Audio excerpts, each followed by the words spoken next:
Hello everyone, how's you all? Hope you all are doing great. So welcome back in the session. This time it's about class 10 and the chapter name is pair of linear equation in two variables.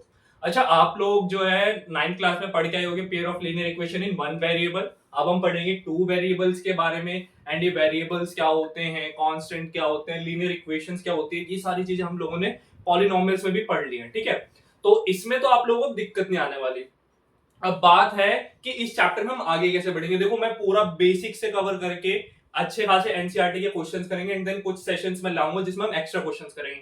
तो particularly इस session में हम लोग NCERT के questions करेंगे, important question जो कि repeat भी हुए हैं सीबीएसई में भी. एंड देन उसके बाद में एक आधा सेशन ले आऊंगा जिसमें आप लोग इंपॉर्टेंट क्वेश्चन मैंने बोले हुए वो तो आने ही. ठीक है, तो इस चैप्टर में आगे बढ़े. अच्छा आज एक अच्छे तरीके से आगे बढ़ेंगे. आप लोगों ने एक काफी फेमस मीम देखा होगा टेक्नोलॉजी वाला, तो आज हम उस मीम के साथ हंसते खेलते वही हंसते खेलते पढ़ना है ना. जब तक सेशन में हंसी मजाक नहीं होगा तब तक ना तो आप लोगों को समझ में आएगा, ना आप लोगों को उसमें मजा आने वाला, ना मेरे को पढ़ाने में मजा आने वाला. तो हंसी मजाक के साथ करेंगे. ठीक है, तो आज देखो एक अच्छे तरीके से स्टार्ट करते हैं. टेक्नोलॉजिया देखा टेक्नोलॉजी. टेक्नोलॉजी फेमस है बड़ी बड़ा. अब जब भी हम स्लाइड चेंज करेंगे ना टेक्नोलॉजी उससे करेंगे टेक्नोलॉजी स्लाइड. चलो आ जाओ करते हैं भाई. Pair of linear equations in two variables. Pair का मतलब क्या होता है? पेयर का मतलब पेयर का मतलब होता है भाई जोड़े. क्या जोड़े बनते हैं ना, सुना होगा. दो हंसों के जोड़े होते हैं, रियल लाइफ में दो हंसों के जोड़े होते हैं. यहाँ पे आगे हम इक्वेशंस के जोड़े बनाएंगे. अच्छा लीनियर इक्वेशंस कोई बताएगा मेरे को क्या होता है? बताओ बताओ जल्दी बताओ. अच्छा बताओगे कैसे? देखो जरा लीनियर इक्वेशन क्या होता है. लीनियर इक्वेशन होता है जिसकी डिग्री वन हो. जब भी किसी इक्वेशन में वेरिएबल की डिग्री कितनी हो, वन हो, तो कौन सी होती है? Linear equation. जैसे हम करते थे ना, मैंने बहुत सारे इक्वेशन दिखाई है. X plus y minus two is equal to zero. तो इसमें क्या है, वाई एक्स की भी डिग्री वन है, वाई की भी डिग्री वन है. तो ये क्या है हमारी लीनियर इक्वेशन है ना. ये चीजें तो आपको पता है. एंड देन बात आती है वेरिएबल्स की. टू वेरिएबल्स बोला. वेरिएबल्स क्या होते हैं? जो भी हमने ये लिखे हैं x y z and so on, जो भी हम लिखते हैं वेरिएबल्स, ये सारे के सारे वेरिएबल्स. अच्छा ये अब आप लोगों ने आई होप के पॉलिनोमियल्स पढ़ लिया होगा, तो आप लोगों को पता होगा कि डिग्री क्या होता है. डिग्री होता है किसी भी एक्सपोनेंट है ना, किसी भी वेरिएबल का जो एक्सपोनेंट होता है, वेरिएबल की जो पावर होती है वो क्या होती है? हमारी डिग्री होती है. तो वो किसी भी मतलब जो भी हमें इक्वेशन दी हुई है ना उसमें जो भी वेरिएबल है अगर उसकी पावर सिर्फ वन है, सिर्फ वन, उसमें जितने मर्जी वेरिएबल हो पावर वन होनी चाहिए. ठीक है, पावर अगर वन है तो वो कैसी हो जाती है? लीनियर इक्वेशन हो जाती है. तो आप लोगों को सारी चीजें समझ में आ गई कि क्या होता है pair of linear equation in two variable. ये हमारी लीनियर इक्वेशंस होती हैं, ये हमारे वेरिएबल्स होते हैं. ये तो आप लोगों ने इसमें भी देख लिया. और इसके अब हम पेयर्स बनाएंगे. ठीक है जी. अब बात आती है स्टैंडर्ड फॉर्म की. देखो जरा स्टैंडर्ड फॉर्म देख लेते हैं क्या होती है स्टैंडर्ड फॉर्म. स्टैंडर्ड फॉर्म होती है A X one plus B Y one is equals to C one. दूसरा होगा हमारा A X two plus B Y two is equals to C two. ये होते हैं हमारे standard form of linear equation in two variable. देखो भाई इसमें पेयर बने हुए हैं है ना, पेयर बना हुआ है, दो इक्वेशंस के पेयर. अब बात करूं अगर इनके कोफिशिएंट्स की, तो x1 का कोफिशिएंट a है, y1 का कोफिशिएंट b है, x2 का कोफिशिएंट a है. अच्छा x2 का कोफिशिएंट यहां भी a1 a2 कर दूं है ना, ये भी कर देते हैं. चलो यहां भी a1 कर लो, ये a2 b2 कर लो. a1 x1 plus b1 y1 is equals to c1 and a2 x2 plus b2 y2 is equals to c2. ठीक है, ठीक ऐसे ही करना है ना. ये हमारे रिलेशंस बनते हैं, सॉरी रिलेशंस बोल रहा हूँ. इस तरीके से हम चेक करते हैं जो भी हमारी स्टैंडर्ड फॉर्म होती है, इससे हम आगे बढ़ेंगे. तो आप लोगों को स्टैंडर्ड फॉर्म पता होनी चाहिए कि क्या स्टैंडर्ड फॉर्म होती है. अच्छा कितनी बार ऐसा होता है, कितनी जगह ना ऐसा करता है कि यहाँ पे a1 x हो गया प्लस b1 y हो गया और यहाँ पे भी a2 x ही कर देता है. बट आप लोगों को पता होना चाहिए कि भाई वो x का अगर कॉफिशिएंट अलग है तो मैं इस x, क्योंकि जब हम सब्स्टिट्यूशन मेथड करते हैं ना, कितनी बार जब हम सब्स्टिट्यूशन मेथड, एक इसी में आगे पढ़ेंगे सब्स्टिट्यूशन मेथड, तो उसमें दोनों x अलग अलग होते हैं. वो चीजें हम आगे पढ़ेंगे. तो ध्यान रखना इसकी जो स्टैंडर्ड फॉर्म होती है ये होती है. कितनी जगह हम लोग मतलब एनसीईआरटी में भी पहले एक बार शायद गलत हुआ ये है ना. तो उसमें उन्होंने a1x दे दिया था, नीचे भी a2x दे दिया, तो ऐसा नहीं होता, a1x1 और a2x2 ये सारी चीजें होती है, ठीक है। आगे आ जाओ। अब है इसमें स्टैंडर्ड फॉर्म हम लोगों ने देख ली, इसमें तो कुछ ज्यादा जानकारी वाली बात बच्चा, हाँ एक चीज है इसमें ना, एक प्रिकॉशन लेनी है, क्या कि हमारा जो C1 है ना और C2 ये हमारे क्या होते हैं, कांस्टेंट्स होते हैं। C1 और C2 क्या होते हैं, कांस्टेंट होते हैं। तो प्रिकॉशन क्या है, कांस्टेंट्स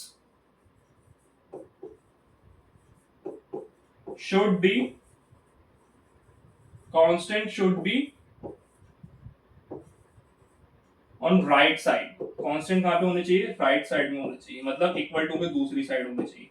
अगर कांस्टेंट इधर आ गया, मतलब वो माइनस का C1 आ गया या माइनस का C2 आ गया, तो उस केस में आप लोग नहीं बोल सकते कि वो लीनियर इक्वेशन है, पेयर ऑफ लीनियर इक्वेशन है। हमेशा जो C1 है वो इक्वल टू के दूसरी राइट साइड, राइट हैंड पे होना चाहिए, ये कंपलसरी है, ये मैंडेटरी है, ठीक है।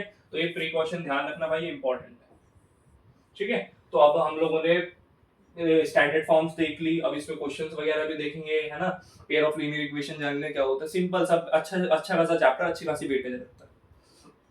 आगे आ जाओ, फिर से चले टेक्नोलॉजी के हिसाब से, टेक्नोलॉजी है क्या बात है, टेक्नोलॉजी काम कर रही है। चलो भाई आ जाओ फिर, condition for consistent and inconsistent, बड़ा इंपॉर्टेंट चीज है, एक नंबर में जरूर क्वेश्चन बनेंगे इसके, या हो सकता है जो आप लोगों को असर्शन रीजन चल रहा है उसमें क्वेश्चन आता है। अब देखो कंसिस्टेंट और इनकंसिस्टेंट क्या होता है, ये चीजें देखना है। अच्छा देखो, अगर मैंने आप लोगों से बोला कि आपको मैंने एक पॉइंट दे दिया, ठीक है, एक पॉइंट से मैं बोल रहा हूं आप लोगों को ना दो लाइन बनानी है जो कि इससे इंटरसेक्ट करे, एक ये हो गई। अच्छा अब मैंने बोला कि इस पॉइंट के अलावा क्या कोई और पॉइंट आप मेरे को बता सकते हो जिसपे ये जो लाइन इंटरसेक्ट कर सकती है, पॉसिबल है? नहीं भाई, क्योंकि अगर मैंने एक पॉइंट दिया और दो लाइन दिया और मैंने आप लोगों से बोला उसे इंटरसेक्ट करो, तो कहीं क्या इस दो लाइनों को इस पॉइंट पर इंटरसेक्ट करने के बाद क्या एक और एक्स्ट्रा पॉइंट आप मेरे को बता सकते हो जिसपे दो लाइन इंटरसेक्ट करे? पॉसिबल ही नहीं है सर। एक जो भी हमारे ना एक पॉइंट से इनफाइनाइट लाइंस इंटरसेक्ट कर सकती है, इस पॉइंट से मैं अनगिनत लाइनें ला सकता हूं, कितनी मर्जी ले आओ, कितनी मर्जी, बहुत सारी लाइनें क्या करेंगी, इंटरसेक्ट करेंगी, बट मैंने आप लोगों को सिर्फ दो लाइन दी थी, दो लाइन, ठीक है, एक इंटरसेक्ट हो। अब मैंने बोला कि अब आप लोग एक केस मेरे को ऐसा बता दो जिसमें ना लाइंस आपस में इंटरसेक्ट ना करे, दो लाइन दे रहा हूं आप लोगों को और वो इंटरसेक्ट नहीं कर रही कभी, तो एक ऐसी बना दोगे आप लोग, एक ऐसी बना दो। सर दो लाइनें हैं इंटरसेक्ट ही नहीं कर रही, है ना। अच्छा इसे तो मैं एक नाम भी दे देता है, सबसे पहले नाम भी देते हुए चलते हैं, इनके इनके नाम भी दे देते हैं, नहीं एक सेकेंड, कौन सा कलर लें, अच्छा वाला कलर ले लेते हैं, अरे तो व्हाइट चल रहा, ठीक है। देखो जरा, ये हो गई हमारी इंटरसेक्टिंग लाइन, ध्यान रखना भाई, इंटरसेक्टिंग लाइन। पहले नाम बता देता हूं आप लोगों को, फिर उसके बाद इसमें बताऊंगा कैसे आप पहचानोगे कौन सी लाइन कैसी होती है। इंटरसेक्टिंग, ये आप लोगों को पता है कौन सी लाइन है, ये है पैरेलल लाइन,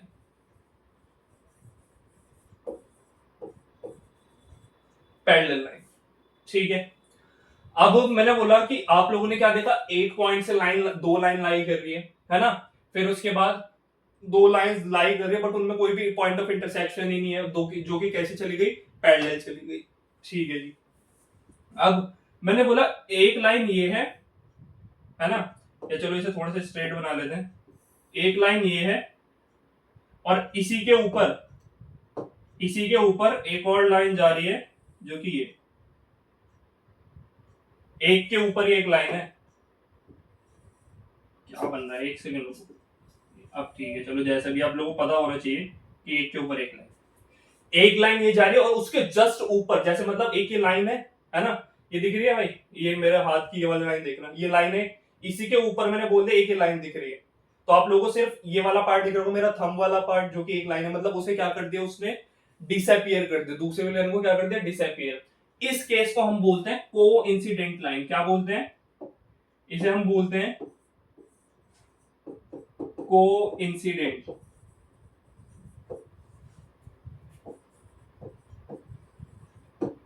कोइंसिडेंट लाइन, ठीक है। इंटरसेक्टिंग, पैरेलल और कोइंसिडेंट, ये तीन टाइप्स की लाइन होती है। अब ये हम कैसे निकालते हैं, अच्छा एक चीज देखो जरा, पैरेलल लाइन के केस में हमारे पास पॉइंट ऑफ इंटरसेक्शन कितना है सर, सिर्फ और सिर्फ एक पॉइंट ऑफ इंटरसेक्शन है, तो इसके पास जो, अगर मैं आप लोगों से बात करूं नंबर ऑफ सॉल्यूशंस, अगर मैं आप लोगों को बोलूं कि आप लोगों को ना दो लाइंस दे दी और मेरे को नंबर ऑफ सॉल्यूशंस होते हैं जब दो लाइन जितने पॉइंट्स पर आपस में कनेक्ट करती है या इंटरसेक्ट करती है वो होते हैं हमारे नंबर ऑफ सॉल्यूशन। ठीक है, तो इसमें एक आएगा यूनिक सॉल्यूशन। इसमें क्या आएगा? Unique solution.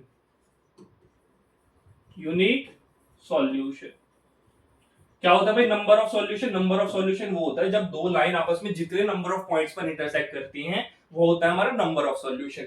तो ये जो दो लाइनें सिर्फ और सिर्फ एक पॉइंट पर इंटरसेक्ट कर रही है इसलिए हमारा नंबर ऑफ सॉल्यूशन कितना? एक ही है। या यूनिक सॉल्यूशन बोल दो, ऐसे बोल सकते हैं one solution, only one solution, जो मर्जी बोल लो, बस पता होना चाहिए। ठीक है, बट जनरली जो पूछा जाता है वो यूनिक सॉल्यूशन के लिए पूछा जाता है। ठीक है, अब इसमें नंबर ऑफ सॉल्यूशंस कैसे बताओगे? सर इसमें तो लाइंस इंटरसेक्ट ही नहीं कर रही, तो इंटरसेक्ट नहीं कर रही तो भाई नो सॉल्यूशन। अगर लाइन आपस में इंटरसेक्ट ही नहीं कर रही तो आप लोग सॉल्यूशंस कैसे बता सकते हो? नो सॉल्यूशन हो गया, ये हो गया नो सॉल्यूशन का केस। फिर एक लाइन के ऊपर ही दूसरी लाइन है, फिर इसके पास तो बहुत सारे सॉल्यूशंस हो गए। भाई एक लाइन के ऊपर ही दूसरी लाइन आ रही है, ये यहाँ पे इंटरसेक्ट कर रहे हैं, यहाँ भी कर रहे हैं, यहाँ भी कर रहे हैं, यहाँ भी कर रहे हैं, यहाँ भी कर रहे हैं, मतलब जहां तक ये लाइन जा रही है वहां तक ये क्या कर रहा है? इंटरसेक्ट कर रहा है। तो इसके पास तो बहुत सारे क्या हो गए? बहुत सारे नंबर ऑफ सॉल्यूशंस हो गए। इसे बोल सकते हैं मैनी सॉल्यूशंस। क्या बोल सकते हैं इसे? Many solutions. इसके पास कितने? बहुत सारे सॉल्यूशंस हैं, तो इसे बोलते हैं हम मैनी सॉल्यूशंस। या दूसरा नाम बोलते हैं इसका इनफाइनाइट सॉल्यूशंस। इनफाइनाइट सॉल्यूशंस भी बोलते हैं, कुछ भी बोल सकते हैं, मैनी सॉल्यूशंस, इनफाइनाइट सॉल्यूशन। ठीक है, इतना आप लोगों को पता लग गया। सर इतना हमें पता लग गया, बट अब ये पहचानेंगे कैसे? इसका यूज कहां पे होगा, कैसे यूज करेंगे, वो चीजें कैसे होंगी? देखो जरा, अभी आप लोगों ने पिछली स्लाइड में देखा, जरा क्या देखा? अभी हम लोगों ने पिछली स्लाइड में देखा A1 और A2, B1, B2 ये कोएफिशिएंट्स देखे। ठीक है जी, देख लिए। इंटरसेक्टिंग लाइंस के कब बनेगी? इंटरसेक्टिंग लाइंस बनेगी जब A1 बाय A2 इक्वल हो B1 बाय B2 के, है ना? एक second. A1 by A2 equal हो B1 बाय B2 के, एंड ये दोनों नॉट इक्वल हो C1 बाय C2। क्या बोल रहा है कि x1 का जो कोफिशिएंट है A1, x2 का कोफिशिएंट A2, ये दोनों कोफिशिएंट्स का रेशियो इक्वल हो y1 और y2 के कोफिशिएंट जो कि B1 बाय B2। अच्छा मैंने यहाँ C2 लिख दिया, एक सेकंड, ये B1 यहाँ पे B2 आएगा, यहाँ पे C2 नहीं आएगा, यहाँ पे B2 आएगा। ठीक है, ये किसके इक्वल हो? A1 बाय A2 इक्वल हो B1 बाय B2 के, and not equal to C1 by C2। अभी बताऊंगा ये कैसे, सिर्फ ध्यान रखते जाना भाई। ये है इसका केस, ध्यान से देखना जरा। आ जाओ, पैरेलल लाइन का केस क्या होगा? सर पैरेलल लाइन के केस में जब A1 by A2 not equal to B1 by B2, जब ये B1 बाय B2 के, मैं बार बार ये C क्यों लिख दे रहा हूं यहाँ पे, क्या हो रहा है आज? देखो जरा, A1 by A2 not equal to B1 by B2। अरे भाई जब A1 और A2 का रेशियो B1 B2 के इक्वल ही नहीं होगा तो C1 C2 का क्या ही फायदा? हमें तो पहले ही दिख गया ना भाई, A1 A2 का रेशियो B1 B2 के इक्वल ही नहीं है, तो C1 और C2 में चेक ही क्यों करूं? वो चेक करने की जरूरत ही नहीं है। इस वाले केस में क्या होता है? लाइंस कैसी होती है? पैरेलल लाइंस होती है। जब मेरा A1 by A2 not equal to B1 by B2 हो, उस केस में क्या होता है? लाइंस हमारी पैरेलल होती है। ठीक है जी, अब इसका तो आप लोगों को पता लग गया होगा अंदाजा। A1 बाय A2 इक्वल हो B1 बाय B2 के, और ये इक्वल हो C1 बाय C2। ये केस है किसका? कोइंसिडेंट का। जब हमारा सारे ratios A1 by A2, B1 by B2, C1 by C2 जब सारे के सारे इक्वल है ना, तो हमारी लाइंस बनती है कोइंसिडेंट लाइन। कोइंसिडेंट लाइन मतलब मैनी सॉल्यूशंस या इनफाइनाइटली मैनी सॉल्यूशंस, जैसा मर्जी बोलो। ठीक है, जब हमारा A1 बाय A2 इक्वल हो B1 बाय B2 के but not equal to C1 by C2 हो, उस केस में हमारी लाइंस होती है इंटरसेक्टिंग लाइंस। ठीक है, इंटरसेक्टिंग लाइंस, या जिसमें हमें मिलता है यूनिक सॉल्यूशंस। ठीक है, जब हमारा A1 बाय A2 इक्वल ही नहीं है B1 बाय B2 के, तो उस केस में हमें मिलती है पैरेलल लाइंस। पैरेलल लाइंस जिसमें हमारा होता है नो सॉल्यूशन का केस, मतलब एक भी सॉल्यूशन ही नहीं मिलेगा। भाई देखो, इसमें मेरे को पता है ये दोनों आपस में इक्वल है तो एक सॉल्यूशन दे देंगे, इसमें मेरे को पता है आपस में यही दोनों इक्वल है तो सॉल्यूशन ही नहीं आएगा। जब इसमें सारे ही इक्वल है तो बहुत सारे सॉल्यूशन मिल सकते हैं। तो इस तरीके से आप लोग याद कर सकते हो, और ये बहुत इंपॉर्टेंट पेज है भाई, ध्यान रखना, बहुत इंपॉर्टेंट स्लाइड है, ये आप लोगों की कॉपी में जरूर नोट डाउन होनी चाहिए। ठीक है, हर बच्चा इस स्लाइड को नोट डाउन कर ले अच्छे से, क्योंकि मैंने बहुत ही कंडेंस वे में आपको बहुत अच्छी तरीके से समराइज करके समझा दिया है, इस तरीके से होता है। ठीक है, अब इसके हम आगे एग्जांपल्स वगैरह भी देंगे। आगे क्या, अच्छा देखो एग्जांपल भी आ गए, है ना, ये थर्ड ही है ना, हाँ ठीक है। देखो जरा, अब इसमें मेरे को बताना है कि इसमें, चलो मैंने अभी हमने ना लास्ट स्लाइड में जो चीजें सीखी, लास्ट स्लाइड में जो चीजें सीखी उसका यूज करके हम इसमें नंबर ऑफ सॉल्यूशंस बता देते हैं, इंटरसेक्टिंग है, पैरेलल है, कोइंसिडेंट है वो बता देते हैं। अच्छा हाँ, मैंने एक चीज नहीं बताई इस स्लाइड में, कंसिस्टेंट और इनकंसिस्टेंट, वो देख लो जरा। कंसिस्टेंट और इनकंसिस्टेंट कौन सी लाइंस होंगी? जो हमारी इंटरसेक्टिंग और पैरेलल लाइंस होती है, इंटरसेक्टिंग और पैरेलल लाइंस होती है, ये होती है कंसिस्टेंट। ये कैसी होती है? Consistent lines.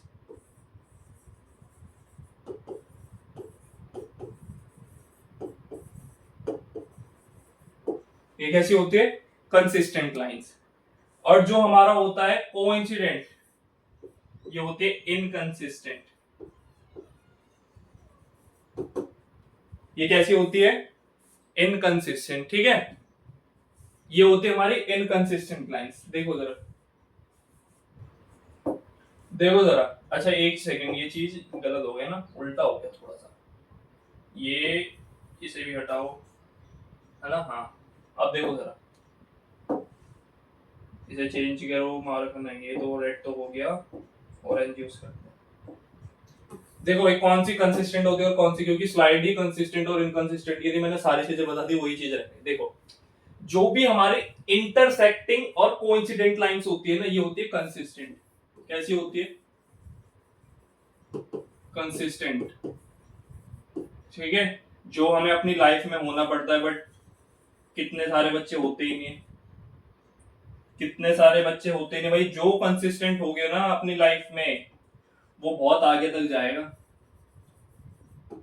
Consistent, be consistent, है ना, कंसिस्टेंट रहना चाहिए। अभी जैसे आप लोग पढ़ाई कर रहे हो, तो पढ़ाई के लिए कंसिस्टेंट रहो। कितने बच्चे होते हैं 2 दिन पढ़ाई करी, फिर छोड़ दी, फिर अगले हफ्ते आ रहे हैं, है ना। तो ऐसे नहीं रहना, हमें क्या होना है? कंसिस्टेंट होना है। किसकी तरह? इंटरसेक्टिंग और कोइंसिडेंट लाइंस की तरह। और कोइंसिडेंट हमें क्या देती है? मैनी सॉल्यूशंस देती है, बहुत सारे रास्ते दे दिए, है ना। इंटरसेक्टिंग क्या होती है? एक यूनिक सॉल्यूशन होता है, एक ही रास्ता होता है, सक्सेस पाथ एक ही होती है ना। तो देखो कंसिस्टेंट, अच्छा इसे थोड़ा सा अपनी लाइफ से रिलेट करो। कंसिस्टेंट है, हमारे पास सक्सेस का एक रास्ता है, तो इंटरसेक्टिंग पॉइंट है, एक इंटरसेक्टिंग पॉइंट है, यूनिक सॉल्यूशन है। कंसिस्टेंट है तो कोइंसिडेंट लाइंस होती है, हमारे पास जो सक्सेस के हैं बहुत सारे रास्ते होते हैं। क्या होते हैं? सक्सेस के बहुत सारे रास्ते होते हैं। वो लाइन कैसी होती है? कंसिस्टेंट होती है। मैनी सॉल्यूशंस होते हैं, इनफिनिटली मैनी सॉल्यूशंस होते हैं, और जिसका नाम होता है कोइंसिडेंट भी बोलते हैं। ठीक है, पैरेलल लाइंस ये होती है इनकंसिस्टेंट।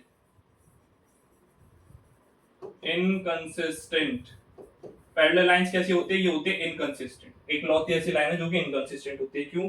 क्योंकि भाई ये आपस में इंटरसेक्ट नहीं कर रही। ध्यान रखना, अच्छा आप लोगों को अब कंफ्यूजन नहीं होगी। देखो ध्यान रखो, अगर कोई लाइन, 2 लाइन आपस में एक पॉइंट पर इंटरसेक्ट कर रही है, तो मेरे को पता है वो कंसिस्टेंट लाइंस है। ठीक है, कंसिस्टेंट है मतलब इंटरसेक्टिंग लाइंस भी उनका नाम है। ठीक है, और एक यूनिक सॉल्यूशन मिलेगा, 3 चीज हो गई। ठीक है, और अगर उसमें बात करूं रेशियो की, तो a1/a2 equal to b1/b2 not equal to c1/c2 है। ठीक है, आ जाओ पैरेलल लाइंस। पैरेलल लाइंस कैसी होती है? पैरेलल लाइंस होती है इनकंसिस्टेंट। इनकंसिस्टेंट का मतलब उसमें आपस में कोई भी इंटरसेक्शन नहीं होगा, है ना। ऑब्वियस सी बात है, ये पैरेलल लाइन से तो इंटरसेक्शन होगा ही नहीं। ठीक है, और पैरेलल लाइंस कैसी होती है? इनकंसिस्टेंट हो गई, पैरेलल उनका नाम होता है, और हम उसे क्या बोल सकते? अच्छा इसमें एक चीज और देख लो, हाँ क्या होता है कि जिसमें a1/a2 not equal to b1/b2, वो हमारी कैसी हो जाती है?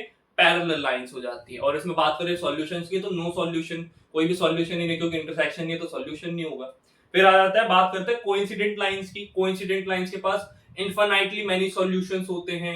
इनफिनिटली मेनी सॉल्यूशंस होने की वजह से उनका नाम कोइंसिडेंट लाइंस होता है, जिसमें a1/a2 equal to b1/b2 is equals to c1/c2।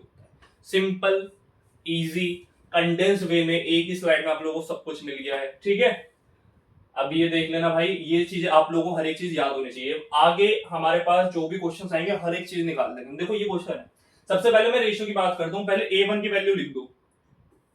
a1 कितना है? चलो a1 हो गया 2, a2 कितना है? a2 हो गया 4। ठीक है, a2 हो गया 4। अच्छा, फिर बात करते हैं हम B1 की। B1 कितना है? B1 है -4 भाई, कांस्टेंट उसका कोफिशिएंट देखना कैसा है ना, -4 है। और B2 कितना है? B2 है -8। ठीक है जी। C1 और C2, C1 2 है और C2 -4। अच्छा, 2 और -4।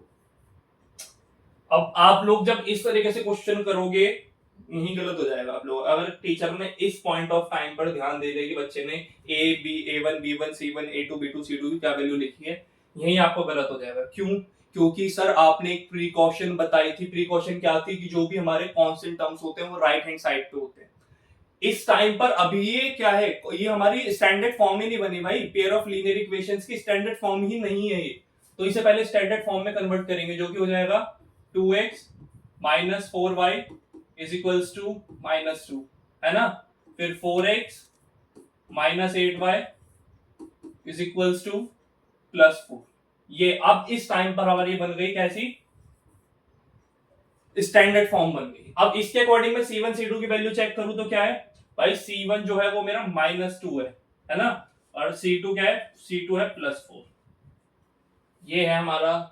अब हमने सही वैल्यू लिखी है सारी चीजों की, मतलब A1 A2 B1 B2 की तो सही होती है ऑब्वियसली हर केस में, बट ये C1 C2 की वैल्यू दिक्कत दे देती है। तो ये ध्यान रखना, पहले स्टैंडर्ड फॉर्म में कन्वर्ट करें।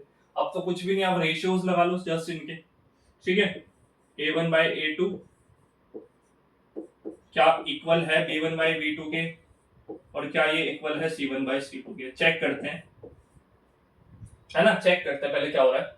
देखो जरा, A1 बाय A2 मतलब 2/4, ठीक है, इक्वल टू क्या ले लूं, -4 by -8 is equals to C1 by C2 -2/4। अब देखते हैं क्या क्या इक्वल। देखो भी ये कैंसिल आउट होगा, ये 1/2 हो जाएगा, माइनस से माइनस कैंसिल आउट हो जाएगा, 4 1 जा 4 4 2 जा 8, और ये भी 1/2 हो रहा है। तो हमारा ये जो आंसर आ रहा है यार 1/2 is equals to 1/2 is equals to -1/2। भाई ध्यान रखना कि A1 by A2 is equals to B1 by B2, ये बिल्कुल सही है, ये वाला केस बिल्कुल सही है, but not equal to C1 by C2 होगा। क्यों? क्योंकि सर इसके पास जो है माइनस आ गया, इसके पास माइनस। भाई माइनस प्लस में गलती बिल्कुल मत करना, अभी बता रहा हूं। देखो देखने से तो लग रहा है कि सारा सेम है, बट इसके पास माइनस है, तो ये क्या है, ये इक्वल नहीं होगा। तो हमारा ये इक्वल नहीं होगा। तो हमारा जो आंसर है वो सिर्फ ये है कि हमारा A1 by A2 is equals to B1 by B2 not equal to C1 by C2, है ना। ये नॉट इक्वल टू, तो हमारा ये जो आंसर है वो ये आया। ठीक है जी, अब ये हमारा आंसर है। इसके अकॉर्डिंग हम क्या क्या चीजें बता सकते हैं। इसके अकॉर्डिंग मैं बता सकता हूं कि ये जो लाइंस है ये कैसी हैं, ये है इंटरसेक्टिंग लाइंस। कैसी हैं, है ना भाई, यही होते हैं ना इंटरसेक्टिंग लाइंस। ठीक है जी, इंटरसेक्टिंग लाइंस है, ठीक है। इसके पास एक यूनिक सॉल्यूशन है। क्या है इसके पास? यूनिक सॉल्यूशन होगा, ठीक है जी। और कैसी लाइन है ये है कंसिस्टेंट लाइन। कैसी लाइन है ये? Consistent line. जस्ट इतना, ठीक है। हमने एक ही क्वेश्चन में सारी चीजें देख ली कि इंटरसेक्टिंग लाइंस है, यूनिक सॉल्यूशन आ रहा है, और कंसिस्टेंट लाइन। बस इस तरीके से आप लोगों से पूछा जाता है, यही सारा है। अब इसी के ऊपर खेल खेलना जाएगा, ठीक है। इसमें कभी कुछ वाले कभी किसी लैम्डा की वैल्यू दे दे कि मतलब A1 जो है लैम्डा के इक्वल है, तो किसी और की वैल्यू निकालो। मतलब अब ऐसे से वैल्यू वगैरह निकलवाएंगे, इस टाइप के क्वेश्चन दे देंगे, इसके अलावा कुछ नहीं आता। इसी तरीके से करना, अब देखो बहुत इजीली स्मूथली चलेगा, ठीक है। चलो भाई आगे बढ़ता है। अच्छा, एक टेक्नोलॉजी हमने मिस कर दी है क्या, दोबारा से आना है हमने, ठीक है। टेक्नोलॉजिया, टेक्नोलॉजी, आ जाओ जरा। अब देखो आ गया वो क्वेश्चन, आ गया जो मैंने पीछे बोला था। चलो इसे करते हैं सबसे पहले। हाँ देखो ये पहले से ही क्या है, स्टैंडर्ड फॉर्म में है, क्योंकि हमारा जो कांस्टेंट टर्म्स है वो आरएचएस में राइट हैंड साइड में है, तो ये पहले से स्टैंडर्ड फॉर्म बनी हुई है, ठीक है। तो A1 कितना होगा सर? A1 है लैम्डा। A2 कितना है सर? A2 है 2, ठीक है। B1 कितना है? B1 है +9, और B2 कितना है? B2 है -18। B2 कितना है? -18, ठीक है जी। अच्छा फिर ये इक्वल है। अच्छा ये मेरे ख्याल से क्वेश्चन शायद से अधूरा है, इसमें ये होना चाहिए था this find lambda for coincident line. मतलब कि ये आप लोगों को ऑलरेडी कोइंसिडेंट दिया हुआ है कि ये जो हमारी लाइन है ना ये कैसी है, कोइंसिडेंट ऑलरेडी दे रखी है। ठीक है, अब पहले वैल्यूज देख लेते हैं इनकी, C1 और C2 भी देख लो। C1 कितना -8, C2 है 6। कोइंसिडेंट दिया हुआ है उसने ऑलरेडी, जिसका मतलब है कि A1 बाई A2 इक्वल होगा B1 बाई B2 के, इक्वल होगा C1 बाई C2 के। ये हमें ऑलरेडी गिवन है क्वेश्चन में, ये क्या है, गिवन है,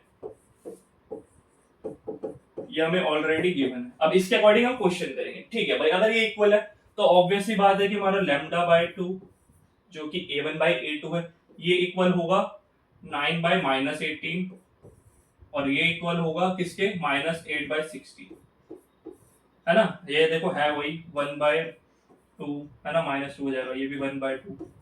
तो अल्टीमेटली आंसर क्या आना है, lambda by 2 is equals to -1/2। अब चाहे आप लोग ये वाला -1/2 ले लो, ये भी -1/2 है, ये भी -1/2, किसी भी एक के इक्वल रख के देख लो, क्योंकि उसने ऑलरेडी बोला हुआ है कि ये लाइंस कैसे कोइंसिडेंट है। ठीक है, तो ये देखो 2 से 2 कैंसिल आउट हुआ, लैम्डा की वैल्यू इजीली मिल गई, बहुत इजी वैल्यू मिल गई, लैम्डा की वैल्यू है -1।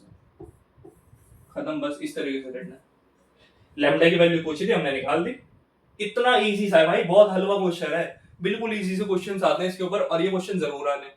बस आप लोगों को पता होना चाहिए इनकंसिस्टेंट कंसिस्टेंट क्या होता है, कोइंसिडेंट कौन सी होती है, इंटरसेक्टिंग, मैनी सॉल्यूशन, सारी चीजें। अच्छा इसमें भी और चीजें बता दे, चलो एक बार बता देते। कोइंसिडेंट लाइन है तो इसके पास इनफाइनाइटली मैनी सॉल्यूशंस होंगे, या इनफाइनाइट, एक सेकंड, इनफाइनाइट सॉल्यूशंस होंगे।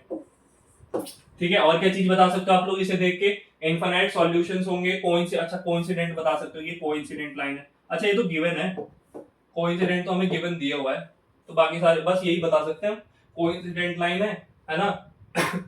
इसमें और क्या है, कोइंसिडेंट लाइन हो गई, इनफाइनाइट सॉल्यूशंस हो गए, लैम्डा की वैल्यू पूछी थी वो। ठीक है भाई, हो गया।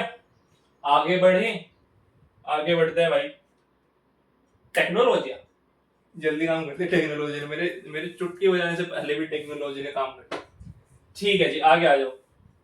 आगे क्या है, क्या है आगे, आगे कुछ भी नहीं है, फिर वही क्वेश्चन आगे। अब हमसे ए और बी की वैल्यू पूछी है ना, ए बी की वैल्यू कुछ भी इजीली निकाल सकते हैं। ए और बी की या तो वैल्यू पूछी होगी या ए और बी के बीच में रिलेशंस पूछे होंगे, देखो जो निकलेगा हम निकाल देंगे। चलो फिर से वही काम करो, सबसे पहले A1 देखो कितना है, ये 6 है। अच्छा ये भी देखने से पहले हम चेक करेंगे स्टैंडर्ड फॉर्म है, हाँ जी स्टैंडर्ड फॉर्म है, क्योंकि इसमें C1 C2 जो है क्या दे रखे हैं, राइट साइड में दे रखे हैं, राइट हैंड साइड में दे रखे हैं। ठीक है, A1 by A2, A1 A2 कितना दे रखा है, A प्लस बी। ठीक है, B1 और B2 चेक कर लो। B1 दिया हुआ है 7 और B2 दिया हुआ है 2A माइनस बी। ठीक है जी, C1 और C2 चेक कर लो। C1 दिया हुआ है 9 और C2 दिया हुआ है 27। ठीक है यार, कहीं मेरे ख्याल से ये भी क्वेश्चन मेरे को लग रहा है इसमें भी कुछ ना कुछ तो केस दिए होगा, जैसे हमने लैम्डा की वैल्यू निकाली उसमें कुछ केस था, तो इसमें भी जरूर कुछ ना कुछ केस होगा, है ना। चलो इसे मान ले कि ये भी क्या है, कोइंसिडेंट ही मान लेते हैं, इसे भी कोइंसिडेंट मान लो कि for coincident line, for coincident find a and b, या रिलेशन ए और बी के बीच में रिलेशन, कुछ भी क्वेश्चन अधूरे दे रखे हैं स्लाइड में, कोई बात नहीं, चलो हम लोग पूरे तो कर ही लेंगे। आ जाओ जरा आगे, आगे बढ़ते हैं, आगे बढ़ते हैं। A1 बाई A2 इनके रेशियो सेट कर लो, हमें पता लग गया कैसे है भाई, कोइंसिडेंट है, मतलब A1 by A2 equal to B1 by B2 equal to C1 by C2, ये हमें गिवन है। ठीक है, ये गिवन है, तो इससे अब इनके रिलेशन बना, मतलब 6 बाई A प्लस बी, है ना भाई, 6 by A plus b is equal to 7 by 2A minus b, यही है, हाँ जी यही है। और फिर 9 बाई 27, फिर 9 बाई 27 है, विच इज काट भी दो इसे, 9 मुझे 9 9 3 27, 1 बाई 3 लिख दूं, 1/3 लिख दिया, ठीक है। अब ये इतना इक्वल हो गया, अब तो कुछ भी नहीं, अब तो क्रॉस मल्टीप्लाई कर दो, इसकी इससे मल्टीप्लाई, इसकी इससे मल्टीप्लाई कर दो, और ये इक्वल है 1/3 के, है ना, 1/3 के इक्वल है। या ऐसे ही कर दे, ऐसे भी तो कर सकते हैं, ये इक्वल मल्टीप्लाई नहीं करते, हम एक काम करते हैं, मैंने बोल दिया ये सारे आपस में इक्वल है ना, तो 6/a प्लस b को आप लोग इक्वल ले लो 1/3 के, 1/3 के इक्वल ले लो। 3 की मल्टीप्लाई करो, 6 3 जा 18 is equals to a plus b की उधर मल्टीप्लाई होगी तो ये हो जाएगा a प्लस, ठीक है भाई, a प्लस b इसकी इक्वल आ रहा है ना। अब या तो आप लोग क्या करो कि इसमें से b को इधर भेज दो, माइनस b हो जाएगा 18 माइनस b, a की वैल्यू आ जाएगी, a की वैल्यू इसमें पुट कर देना, जैसा मर्जी कर सकते हो, है ना। अब आप लोग अगर चाहो तो इसे भी ऐसे लिख सकते थे, 7/2a माइनस b है इक्वल टू 1/3 है, 3 के इधर मल्टीप्लाई करता है 21 और ये हो जाता 2a माइनस b।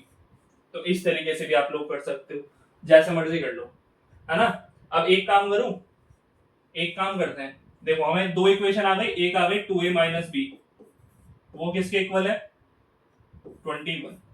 एक इक्वेशन मेरे पास है a प्लस b, वो किसके इक्वल है 18 के।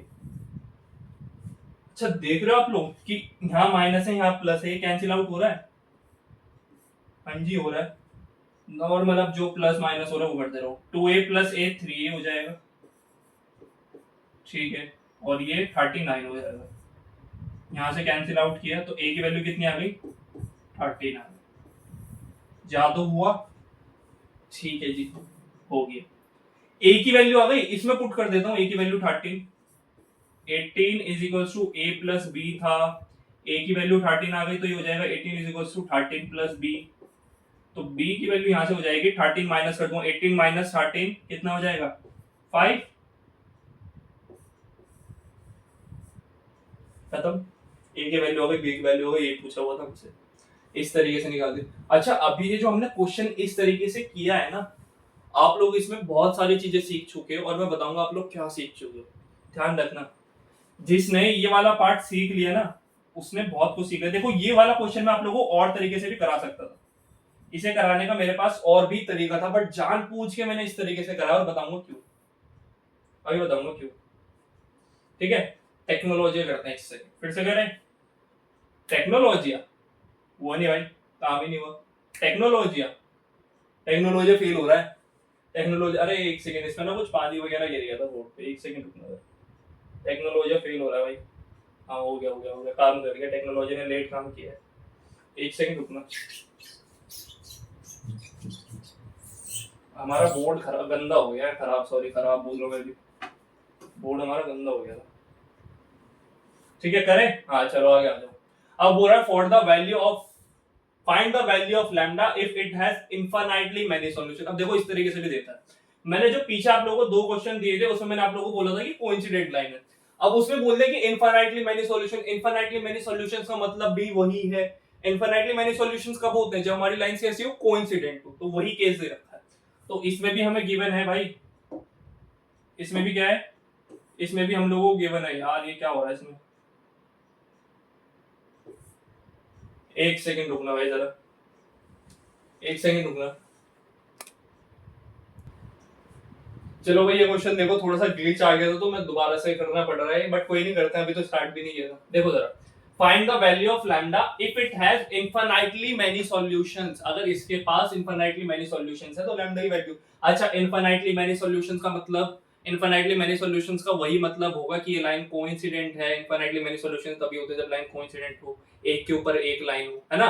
तो उस केस में हमें पता है कि कब होती है लाइन कोइंसिडेंट, जब a1 by a2 इक्वल हो b1 by b2 के और ये इक्वल हो c1 by c2 के।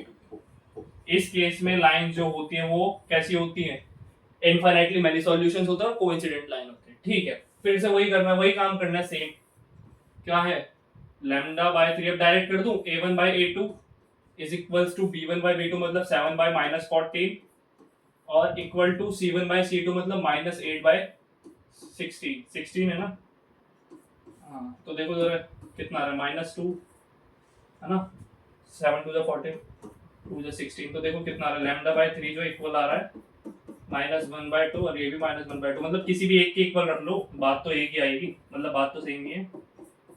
कितना आएगा, 3 की उधर मल्टीप्लाई करना, मतलब रेसिप्रोकल हो जाएगा। जैसे 3 की उधर मल्टीप्लाई क्या करोगे, हाँ 3 की उधर मल्टीप्लाई करूंगा तो लैम्डा की वैल्यू आ जाएगी -3/2। कितनी आएगी लैम्डा की वैल्यू, -3/2। ठीक है, जस्ट सिंपल से क्वेश्चन है, अभी हमने पहले भी ये क्वेश्चन करा और इसी तरीके से क्वेश्चन इतना करना है। अब आप लोगों ने सारी चीज सीख ली, नंबर ऑफ सॉल्यूशंस वगैरह सीख ली। अच्छा, नंबर ऑफ सॉल्यूशंस कितने होंगे तो आप लोगों को पता ही है, कोइंसिडेंट लाइन है ना, कैसी है ये, कोइंसिडेंट लाइन है, कंसिस्टेंट है, कैसी है, कंसिस्टेंट है, ये सब चीजें इसमें सिंपल सिंपल से। ठीक है, आगे आ जाओ। अब सॉरी टेक्नोलॉजी रह गया है, चलो कोई बात नहीं, आगे करेंगे। अब आता है graph banana. Draw the graph of this equation and this determine the coordinates of the vertices of a triangle formed by this lines. अब देखो क्या कह रहा है, ये कह रहा है कि आप लोगों को इन दो लाइंस से ना एक ग्राफ बनाना है। चलो बनाते हैं, क्वेश्चन करते करते बताता हूं। ग्राफ बनाना है, पहले तो इक्वेशन लिख लो जो कि उन्होंने दी है, x - y + 1 = 0, और दूसरी इक्वेशन दी है 3x + 2y - 12 = 0। ठीक है, पहले तो इसे स्टैंडर्ड फॉर्म में कन्वर्ट कर लेते हैं। स्टैंडर्ड फॉर्म में कन्वर्ट किया तो x - y = कितना हो जाएगा, -1। ठीक है, और इसे किया स्टैंडर्ड फॉर्म में तो ये कितना हो जाएगा, 3x + 2y = +12। ठीक है जी, ये हो गया। ग्राफ बनाने के लिए क्या करना पड़ता है, सबसे पहले तो x - y = 1, ये वाली इक्वेशन लो, -1 है ना, माइनस, एक बॉक्स बना लो आप लोग, क्या करो, एक बॉक्स बना लो। वैसे तो दो में भी काम चल जाता है, बट मैं 3 एक एक्स्ट्रा ही करा रहा हूं। मतलब यहाँ पे तो देखो x y आएगा, यहाँ पे आएगा क्या, x और y। वैसे दो में अगर मैं दो सॉल्यूशन निकालूं तब भी काम चलेगा। सॉल्यूशंस कैसे निकालते हैं, आप लोग अपनी मर्जी से ना, अपनी मर्जी से x और y की कुछ भी वैल्यू डाल दो, अपनी मर्जी से किसी भी एक की, किसी भी एक की। जैसे मैंने बोला मेरी इक्वेशन है, इसमें मैं वैल्यू डाल रहा हूं, मैंने x की वैल्यू 1 डाल दी, x की वैल्यू कितनी डाल दी, 1। अगर मैंने x की वैल्यू 1 डाली तो 1 - y =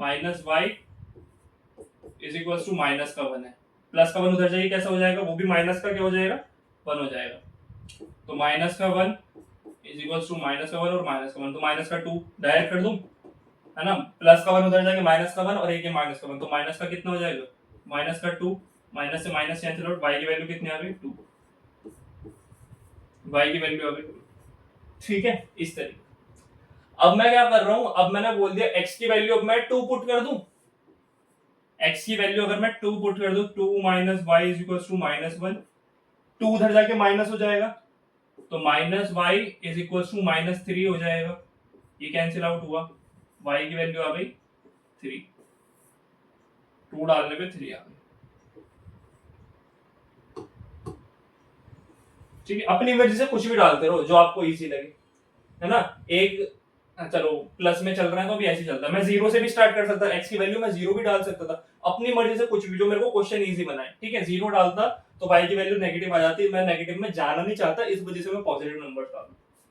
अब मैंने क्या किया, x की वैल्यू मैंने डाली कितनी, x की वैल्यू मैंने 3 डाल दिया, 3 डाल दी, तो 3 - y = -1, तो माइनस का 1 और 3 उधर जाके माइनस हो जाएगा, तो माइनस का 1 माइनस का 3 कितना हो जाएगा, माइनस का 4, तो -y = -4, माइनस से माइनस कैंसिल आउट, वो y की वैल्यू आ गई 4। ठीक है जी, 4 आ गई। बस इतना छोड़ दो, अभी इसे इतना छोड़ दो, इसके इसे मैंने साइड किया, इस पूरे पार्ट में 1 सेकंड ये इंक्लूड नहीं हुआ,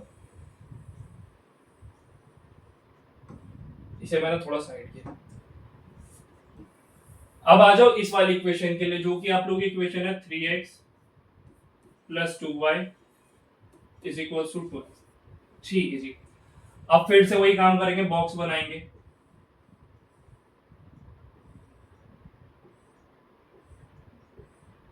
x y, ठीक है, x की वैल्यू मैं क्या बोल रहा हूँ, 0 डाल दो, x की वैल्यू क्या डाल दो, 0।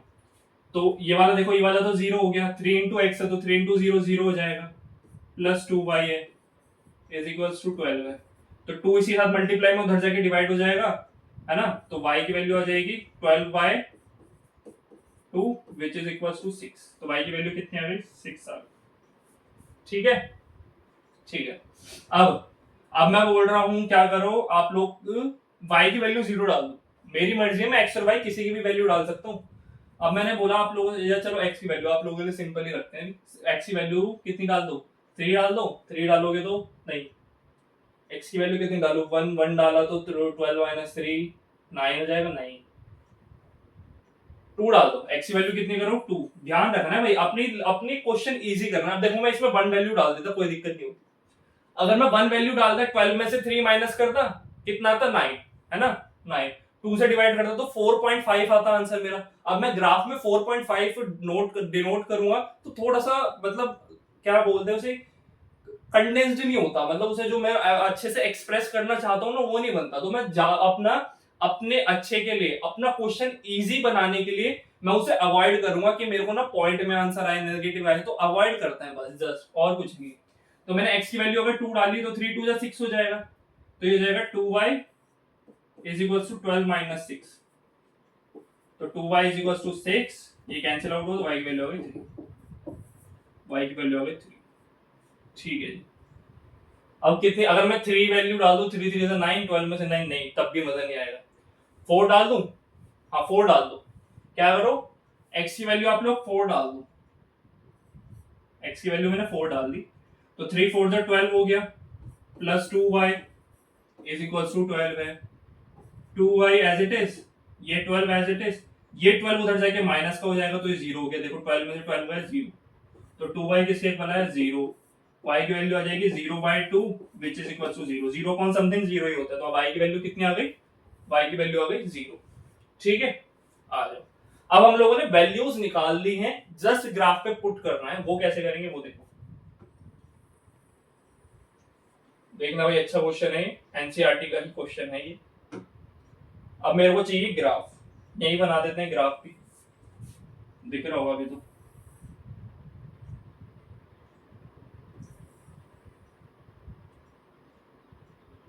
ठीक है, ये हो गया मेरा ग्राफ। ग्राफ में मेरे को पॉइंट्स डिनोट करने हैं। देखो जरा, अब ये दो बॉक्सेस में चेक करो सबसे बड़ा नंबर क्या है। सारे एक तो पॉजिटिव में, सबसे बेस्ट ये है कि सारे नंबर पॉजिटिव में। देखो y में यहाँ पे सबसे बड़ा नंबर 6 है, यहाँ पे x और y में भी चेक करूंगा, y में सबसे बड़ा नंबर 4 है, तो मैं 6 तक चला जाता हूँ। ये ओरिजिन है, ओरिजिन पे 0 होता है ना। फिर 1 2 3 4 5 और यहाँ 6। y में भी जाओ, 1 2 3 4 5 एंड 6। ये कौन सा एक्सिस है, ये y एक्सिस है, इतना तो आप लोगों को पता होगा। और ये वाला है x एक्सिस, ये वाला होता है हमारा x एक्सिस। ठीक है, ठीक है जी। अच्छा, आप लोगों को ये भी पता होगा, यहाँ पे -1 -2 एंड सो ऑन चलता है, यहाँ पे भी -1 -2 एंड सो ऑन चलता है। माइनस का x एक्सिस, ये माइनस का y एक्सिस। ठीक है, वैल्यूज पुट करें, देखो कैसे पुट करेंगे। हाँ नहीं, ग्रीन नहीं,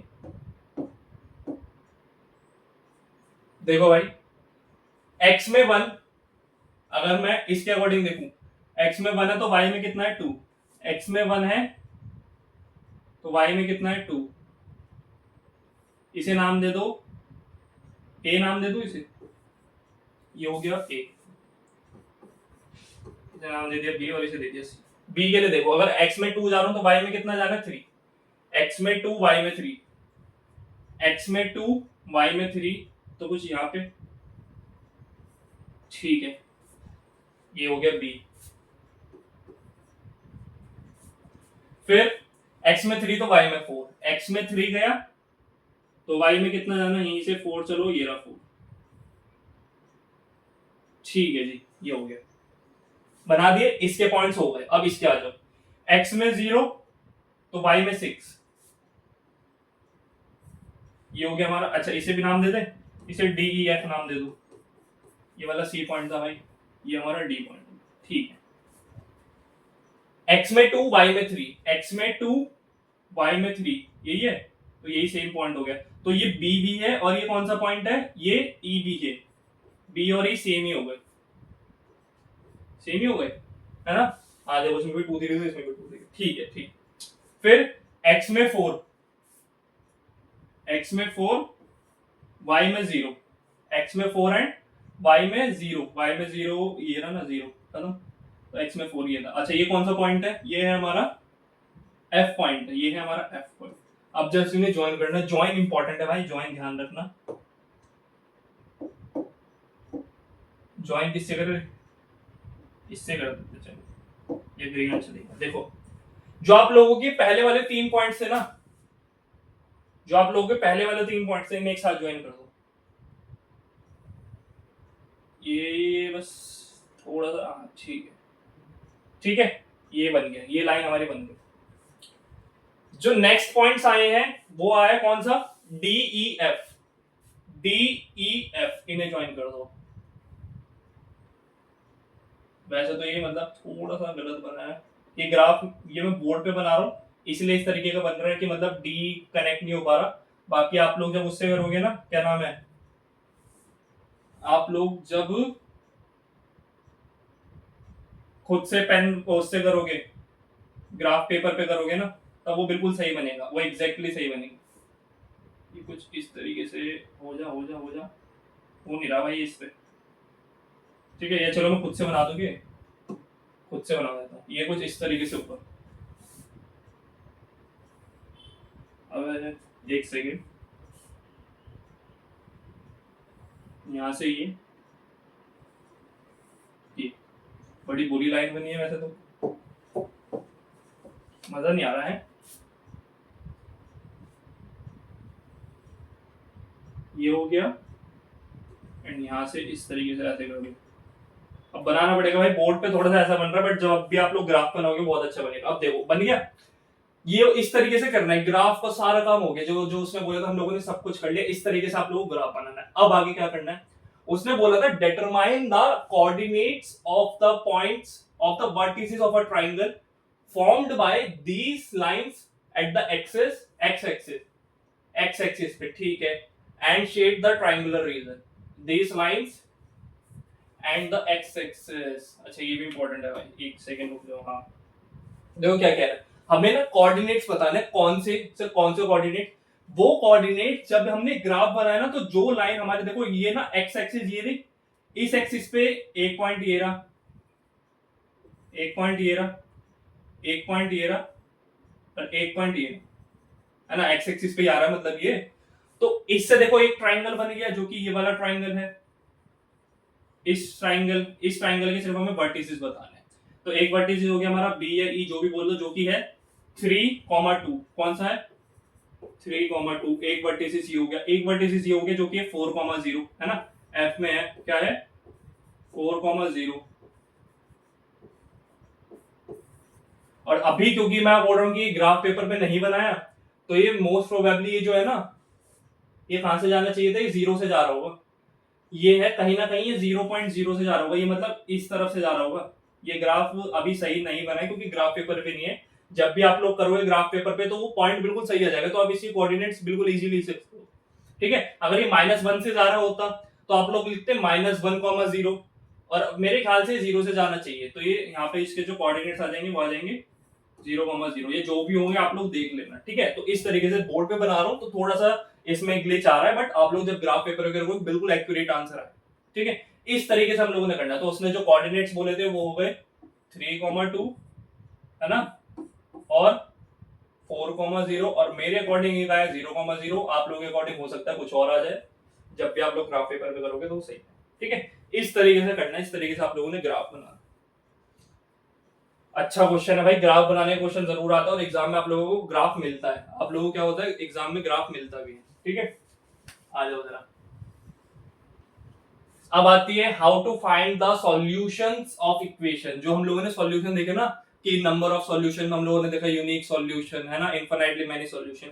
अब वो सॉल्यूशन कैसे फाइंड करेंगे, उसके लिए कुछ मेथड्स आती है, सब्स्टिट्यूशन मेथड एंड एलिमिनेशन। एक सेकंड रुकना जरा।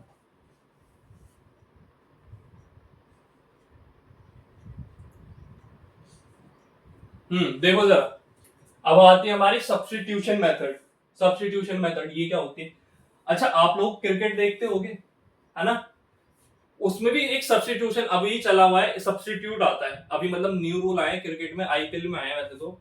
सब्स्टिट्यूट, सब्स्टिट्यूट क्या होता है कि मतलब किसी को रिप्लेस करना, किसी को रिप्लेस करना, कि मतलब अभी जैसे मैं हूं यहाँ पे, अब कल को भगवान ना करे कि मेरे को कुछ हो गया, मेरे को कोई आके रिप्लेस करेगा, कि मतलब मेरी जगह पे कोई और मैच पढ़ाएगा, तो उसने मेरे को क्या किया? सब्स्टिट्यूट किया। उसने क्या किया? मेरे को सब्स्टिट्यूट किया, है ना? इसी तरीके से होता है सब्स्टिट्यूशन मेथड। अब सब्स्टिट्यूशन मेथड क्या होती है? कुछ नहीं होता। अब मैं आप लोगों से एक क्वेश्चन के थ्रू बता देता हूँ, इसे क्वेश्चन के थ्रू ही समझ लेते हैं इसे। मैंने बोला आप लोगों के पास है, एक है x plus y is equals to 0, एक इक्वेशन ये। दूसरी इक्वेशन है 2x प्लस वाई, है ना? 2x plus y is equals to 3। अब मैंने आप लोगों से बोल दिया find the value of x and y।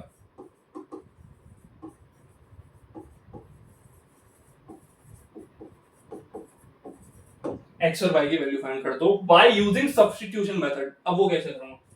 Substitution का मतलब होता है एक को रिप्लेस करना, कि यहां पर अगर मैंने बोला कि मैंने ना यहां से एक अपने लिए थोड़ी सी इक्वेशन बना ली कि ऐसे x as it is, y को उधर भेज दिया, y को दूसरी साइड भेजा, कैसा हो गया? Minus y. क्या हो गया? Minus y. x की वैल्यू मैंने यहां से निकाल दी माइनस वाई, इस इक्वेशन में x को सब्स्टिट्यूट कर देगा y, x को सब्स्टिट्यूट नहीं, रिप्लेस लिख दूं, x को रिप्लेस कर देगा माइनस वाई। यहां से मैंने x की वैल्यू निकाली जो कि है ये माइनस वाई, मतलब x is equals to minus y. ठीक है, x वाले टर्म्स को एलएचएस में लिखा, y वालों को मैंने आरएच में भेज दिया, तो ये हो गया x is equals to minus y. अब क्या करेगा? x को रिप्लेस कर देगा minus y, minus y replace कर देगा मतलब 2x की जगह क्या आ जाएगा? माइनस वाई आ जाएगा, प्लस वाई है इज इक्वल्स टू 3 है। 2 की माइनस वाई से मल्टीप्लाई होगी, हो जाएगा माइनस का 2y प्लस का y है is equals to 3। Minus 2y plus y कितना हो जाएगा? Minus y is equals to 3। यहां से y की वैल्यू कितनी आ गई? y की वैल्यू आ गई माइनस का 3। y की वैल्यू कितनी आ गई? माइनस का 3। अब आप लोगों को y की वैल्यू मिल गई, तो क्या आप लोग x की वैल्यू निकाल सकते हो? हाँ जी, बिल्कुल निकाल सकता हूं। जब मेरे पास x y की वैल्यू आ गई ये, तो x की वैल्यू निकालना क्या बड़ी बात है भाई? x है किसके इक्वल? माइनस y के, तो माइनस y की वैल्यू कितनी है? y की वैल्यू है माइनस 3, y की वैल्यू माइनस 3, तो x की वैल्यू कितनी आ गई? Minus into minus plus, x की वैल्यू 3, y की वैल्यू माइनस 3। इस तरीके से हम नंबर ऑफ सॉल्यूशंस फाइंड करता है। फाइंड सॉल्यूशन, हमने सॉल्यूशन फाइंड कर ली। ये होती है हमारी सब्स्टिट्यूशन मेथड, बहुत इजी सी मेथड है सब्स्टिट्यूशन मेथड। ठीक है, इस तरीके से करें, इजी पीजी, है ना? मजा आ रहा है? हलवा क्वेश्चन लग रहे होंगे, क्वेश्चन हमने जो करे बिल्कुल इजी से क्वेश्चंस थे। ये मेथड बहुत अच्छी है, बट ये ना मेथड कितनी बार लेंदी हो जाती है। तो सर अब क्या करें, ये लेंदी मेथड हो जाती है, तो अगर क्वेश्चन में आप लोगों को बोला जा रहा है कि मेथड जो है आप लोगों को सब्स्टिट्यूशन लगा के सॉल्व करना है, तो आप लोग यही लगा के सॉल्व करोगे। बट अगर बोला जाए कि आप लोग जैसे मर्जी करो, बस मेरे को नंबर सॉल्यूशन फाइंड कर दो, तो आप लोग क्या करोगे? फिर आप लोग करोगे टेक्नोलॉजिया। आप लोग क्या करोगे? टेक्नोलॉजी करोगे। और टेक्नोलॉजी से क्या मिल गया? फिर हमें मिल जाती है एलिमिनेशन मेथड। क्या मिल जाती है? Elimination method. आ जाओ भाई, एलिमिनेशन मेथड का यूज करो। क्या होती है एलिमिनेशन मेथड? अगर मैं बोलूं आप लोग एलिमिनेशन मेथड सीख चुके हो, या आप लोगों ने एक क्वेश्चन एलिमिनेशन मेथड से सॉल्व किया, तो कैसा लगेगा? सर बहुत अच्छा लगेगा। अभी आप लोगों ने पीछे क्वेश्चन सॉल्व किया था, अभी बता दो एलिमिनेशन मेथड कैसे। अभी वही चीज है कि सेम इक्वेशन ले लेता हूं, x plus y is equals to 0 बोला था मैंने, एक इक्वेशन ली थी पीछे 2x plus y is equals to 3, यही थी शायद, है ना? यही थी, हाँ यही थी, यही था। चलो भाई आगे आ जाओ, इक्वेशन हो गई। अब एलिमिनेशन कैसे लगूंगा? सर कुछ नहीं करना, मेरे को पता है यहाँ पे भी 1 y है, यहाँ पे भी 1 y, यहाँ पे एक x है लेकिन इसके पास 2x है, सर अगर मेरे को ये x हटाना है ना, यहाँ से हटाना है, एलिमिनेट करना है, एलिमिनेट मतलब अभी देखो एलिमिनेशन, अब मैं क्रिकेट की बात करूं तो अभी आईपीएल में एलिमिनेशन चल रहा है। एलिमिनेशन मतलब जो जीता वो आगे बढ़ेगा, जो हार गया वो बाहर हो जाएगा, जो हार गया वो क्या हो जाएगा, बाहर ही हो जाएगा। अब देखो जरा, अगर मैं बोलूं इन दोनों को मेरे को एलिमिनेट करना है तो सेम है, वाई मेरे को सेम दिख रहे हैं, यहाँ भी एक वाई है, यहाँ भी एक वाई है, तो क्या कर दो, अगर मेरे पास मैं एक काम कर दूं, मैं इस इक्वेशन में पूरी में माइनस कर दूं, ये भी माइनस, ये भी माइनस और यहाँ भी माइनस। इससे क्या हुआ सर, y और y कैंसिल आउट हो गया, कैंसिल आउट हो गया, माइनस का 2x प्लस का x, तो क्या हो गया, माइनस का x हो गया, और यहां से माइनस का 3 है, कैंसिल आउट, माइनस से माइनस कैंसिल आउट, x की वैल्यू कितनी आ गई, x की वैल्यू 3। टेक्नोलॉजिया, यहाँ पे x की वैल्यू कितनी आई थी, 3 आई थी। कितना इजीली निकाल लिया आप लोगों ने। इसमें आप लोगों ने पहले x को y के इक्वल पुट के, जो भी आपकी x की वैल्यू आ गई, फिर उसे सब्स्टिट्यूट किया, फिर वहां से y की वैल्यू निकाली, फिर y की वैल्यू को वापस से सब्स्टिट्यूट किया, उसके बाद आंसर आया।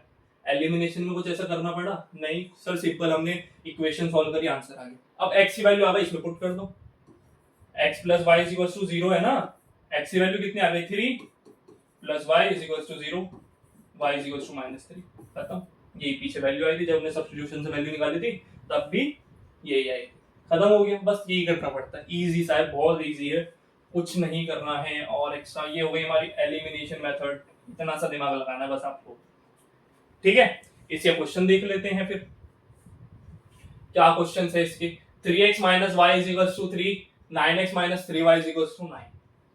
अब ये कैसे सॉल्व करेंगे, अच्छा इसमें बोला हुआ है solve them by using substitution method, तो एक मैं कर देता हूँ, एक आप लोग घर से कर लेगा, है ना, एक आप लोगों को हो जाएगा, तो मैं ये वाला करा देता हूँ आप लोग, ये वाला कर लो, ये वाला थोड़ा मुश्किल सा लग रहा है। देखो क्या करूँ, पहले इसे थोड़ा सा सॉल्व कर लेते हैं। ये दिया हुआ है, क्रॉस मल्टीप्लाई करो, 2 किससे मल्टीप्लाई करी, 2x, 3 किससे मल्टीप्लाई करी, प्लस का 3y, आपस में मल्टीप्लाई करेंगे तो 6 आ जाएगा, और इज इक्वल्स टू भी क्या है, 6 है। इस 6 की उससे मल्टीप्लाई होगी, है ना, ये 6 उधर जाके उससे मल्टीप्लाई होगा, तो डायरेक्ट लिख दूं, डायरेक्ट लिख दूं, फिर इस 6 की इससे मल्टीप्लाई करेंगे तो ये कितना हो जाएगा, 36 हो जाएगा। ठीक है भाई, पहला वाला सॉल्व हो गया, इजी हो।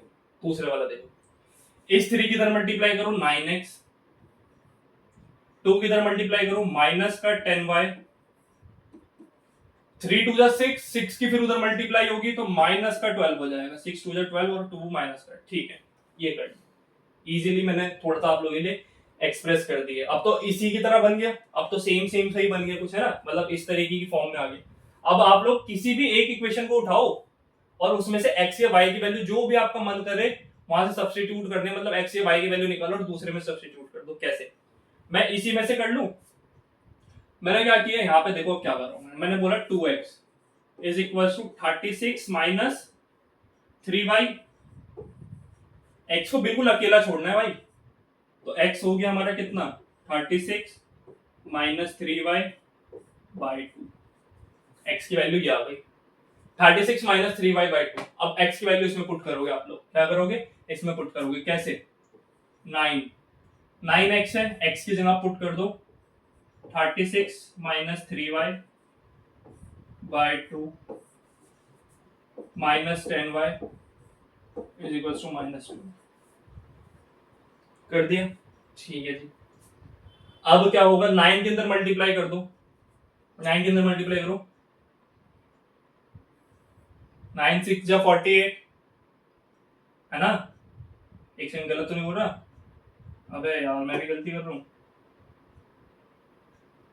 क्या नॉर्मल मल्टीप्लाई करनी है ना, देखो भाई नॉर्मल मल्टीप्लाई करोगे, 9 के अंदर मल्टीप्लाई करेंगे, पहले 36 में करते हैं, हाँ आप देखना जरा, 9 6 जा 54 का 5 4 क्या है, ओ 9 6 जा 54 का 4 5 क्या है, 9 3 27 27 प्लस 5 324 आएगा भाई। जब आप लोग 9 की मल्टीप्लाई करोगे किसमें, 36 में, तो कितना बनेगा, 324 बनेगा। सर आप भी कैलकुलेशन में गलती कर लो, आप बोलो तो हम भी करेंगे, लेकिन आपको नहीं करनी है। अब इधर देखो 9 3 जा 27 y डिवाइड बाय 2, फिर से एलसीएम ले लो। अच्छा अब देखो थोड़ा सा और इजी बना देते हैं आप लोगों के लिए, 10y, यहाँ नीचे कुछ नहीं तो 1 बोल दिया मैंने, और ये माइनस का 12, ठीक है। 2 की इधर मल्टीप्लाई करो, 2 की इधर मल्टीप्लाई करो, 1 की इससे करूंगा तो एज इट इज रहेगा, 1 की इससे करी तो as it is 324 minus 27y 1 किससे करो तो कोई फर्क ही नहीं पड़ेगा, 2 किससे करी तो माइनस का 20y हो जाएगा, और इज इक्वल टू फिर पूरे के नीचे कितना आ जाएगा, पूरे के नीचे 2 आ जाएगा, ये 2 उधर जाके मल्टीप्लाई हो जाएगा, तो माइनस का 12 इंटू 2 माइनस का 24। अब इसे सॉल्व कर लो आप लोग, अब सॉल्व कर लो भाई, माइनस 324 को उधर ले जाओ, है ना, ये एक काम करता है 24 माइनस के 24 को इधर ले आओ, तो 324 plus 24 is equals to minus का 20y भी उधर ले जाओ, माइनस का 27y भी, ये यहीं कर लो, माइनस माइनस क्या होता है प्लस होता है, ठीक है, तो 27 प्लस 20 कितना हो जाएगा 47, है ना, 27 प्लस 20 कितना हो जाएगा 47, बट माइनस का 47 होता, माइनस का 47 उधर रहेगा क्या हो जाएगा प्लस का 47, तो ये हो गया 47 y, ठीक है, इन दोनों को प्लस करो तो ये आएगा आप लोगों का 384, है ना, कितना आएगा ये 384, सॉरी 348, 384 बोल रहा हूं मैं भी, और ये हो गया 47y। अच्छा कट रहा है, कटेगा ये किसी की टेबल से, मेरे ख्याल से तो नहीं कट रहा, है ना, ये तो प्रॉपर कटेगा ही नहीं किसी से, तो बस यहीं छोड़ दो अगर नहीं कट रहा तो। अच्छा यहाँ क्यों छोड़ेंगे, y की वैल्यू निकालनी है ना, y की वैल्यू कितनी हो जाएगी, y की वैल्यू हो जाएगी 348/47, ये हो गई आप लोगों की y की वैल्यू, देन y की वैल्यू आप लोग किसी भी इक्वेशन में पुट कर लो, यहाँ पुट कर लो, आप लोगों को आंसर आ जाएगा जो भी मतलब बनेगा इसका, है ना। अब यहाँ से y की वैल्यू हो गई, y की वैल्यू उसमें पुट करोगे आंसर आएगा। अब देखो सब्स्टिट्यूशन मेथड लेंथी होती है, इसी तरीके से करना है, y की वैल्यू मैंने आप लोगों को निकाल के दे दी, y की वैल्यू यहाँ पे पुट करोगे, सॉल्व करोगे, आंसर आ जाएगा।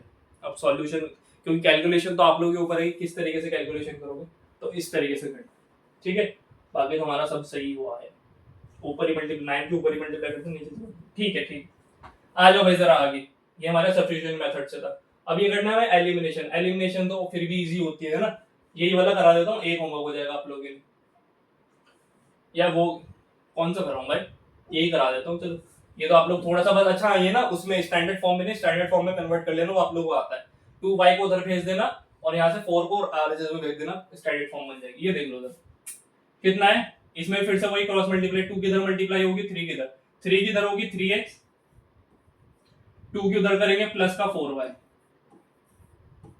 इज इक्वल्स टू 3 2 6 तो माइनस का 6 हो जाएगा, ठीक है, 3 की इधर कर, इसके नीचे कुछ नहीं तो 1 मान लो, 3 की इधर करी तो 3x, 1 की उधर करूंगा तो माइनस का y 1y जो भी है, और 3 1 3 3 3 तो 9 हो जाएगा, क्योंकि 3 1 3 पूरे के नीचे 3 आ जाएगा, 3 उधर जाके मल्टीप्लाई हो जाएगा तो 9, ठीक है, अब तो इजी हो गया। अब देखो मेरे लिए ना इंपॉर्टेंट होता है कि जो नंबर ऊपर है वही सेम दोनों वेरिएबल्स में से एक नीचे होना चाहिए। अब यहाँ पे ऊपर 4y है, नीचे अगर मेरा माइनस का 4y होता ना तो बहुत इजी रहता, बट यहाँ पे y तो मैं कर नहीं सकता, मैं 3 कर सकता हूँ, ये जो मेरा 3x है, और कितनी बार ऐसा होता है कि ऊपर नीचे कहीं भी सेम नहीं होता, तो मेरे को सेम नंबर से ऊपर या नीचे कहीं भी जैसे मल्टीप्लाई वगैरह करके बनाना पड़ता है अपने लिए, वो आप लोगों को आगे पता लगेगा कैसे। अब देखो नॉर्मल कर दो, ऊपर भी 3x प्लस था, यहाँ भी प्लस का है, तो माइनस, सारे को माइनस कर दो, सबको क्या कर दो माइनस, जो माइनस का वो प्लस हो जाएगा, ये माइनस हो जाएगा, मतलब साइन चेंज करने होते हैं जस्ट, ये as it is cancel out हो जाएगा, 4y प्लस y 5y, और माइनस का 9 माइनस का 6 कितना 15, माइनस का 50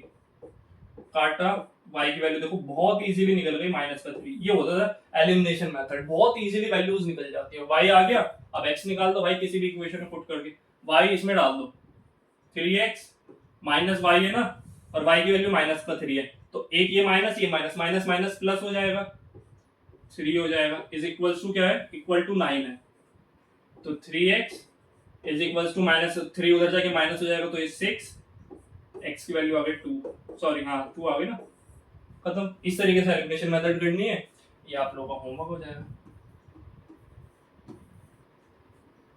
एलिमिनेशन मेथड से कर दिया, सब्स्टिट्यूशन मेथड हमने पीछे सीख ली, इस तरीके से ये क्वेश्चन होंगे। आगे आ जाओ, अब आते हैं भाई हमारे इस तरीके के क्वेश्चन, ये होता है वर्ड प्रॉब्लम टाइप क्वेश्चंस, ये कैसे सॉल्व करना है, देखो इंपॉर्टेंट क्वेश्चन है, किस तरीके से करना है वो सीख। क्या कह रहा है, half the perimeter of a rectangular garden, सबसे पहले हमें पहले पता होना चाहिए रेक्टेंगुलर गार्डन का पेरीमीटर, मतलब पेरीमीटर ऑफ रेक्टेंगुलर क्या होता है।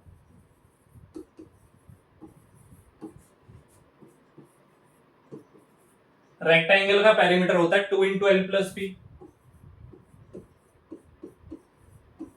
इसका half 2 into L plus B का half, boss length is 4, more than its with.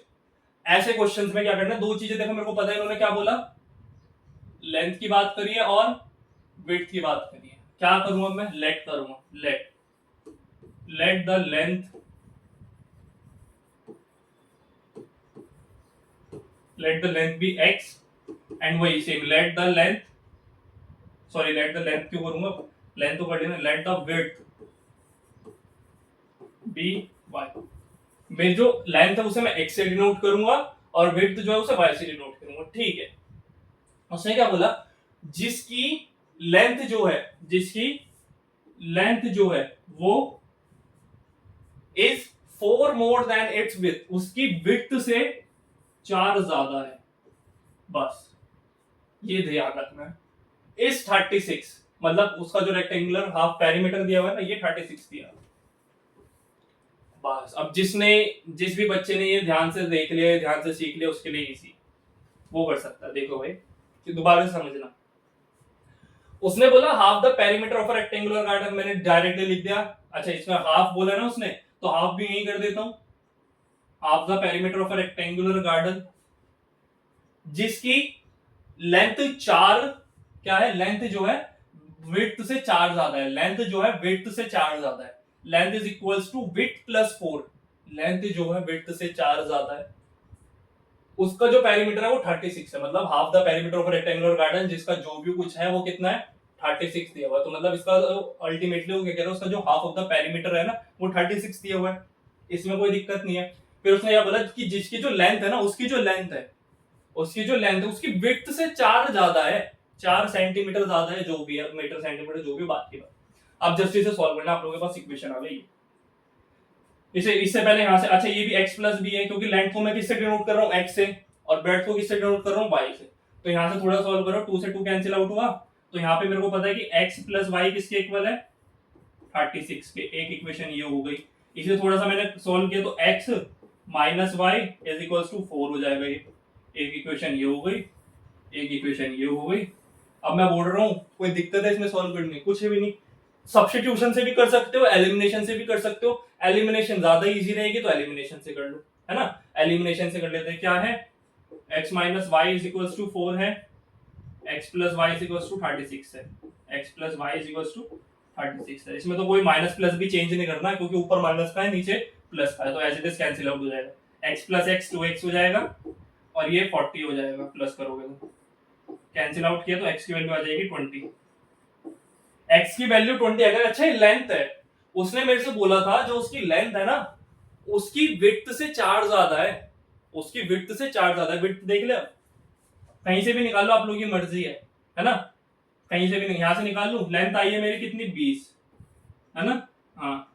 Minus y is equal to 4, तो minus y is equal to 4, इधर ये कितना हो जाएगा, 4 minus 20 which is equal to minus y is equal to minus 16, है ना। Minus से माइनस कटा, y की वैल्यू कितनी आ गई, 4। तो देखो ये दिख भी रहा है, सॉरी y की वैल्यू 4 क्यों लिख रहा हूं मैं, 16 आई है ना, y की वैल्यू कितनी आ गई, 16। ये देखो ये चीज दिख भी रही है कि उसकी जो लेंथ है ना, उसकी जो लेंथ है वो उसकी विड्थ से 4 ज्यादा है ना भाई। 16 में 4 ऐड करूंगा तभी तो 20 बन रहा है, तो हमारा क्वेश्चन बिल्कुल सही हुआ।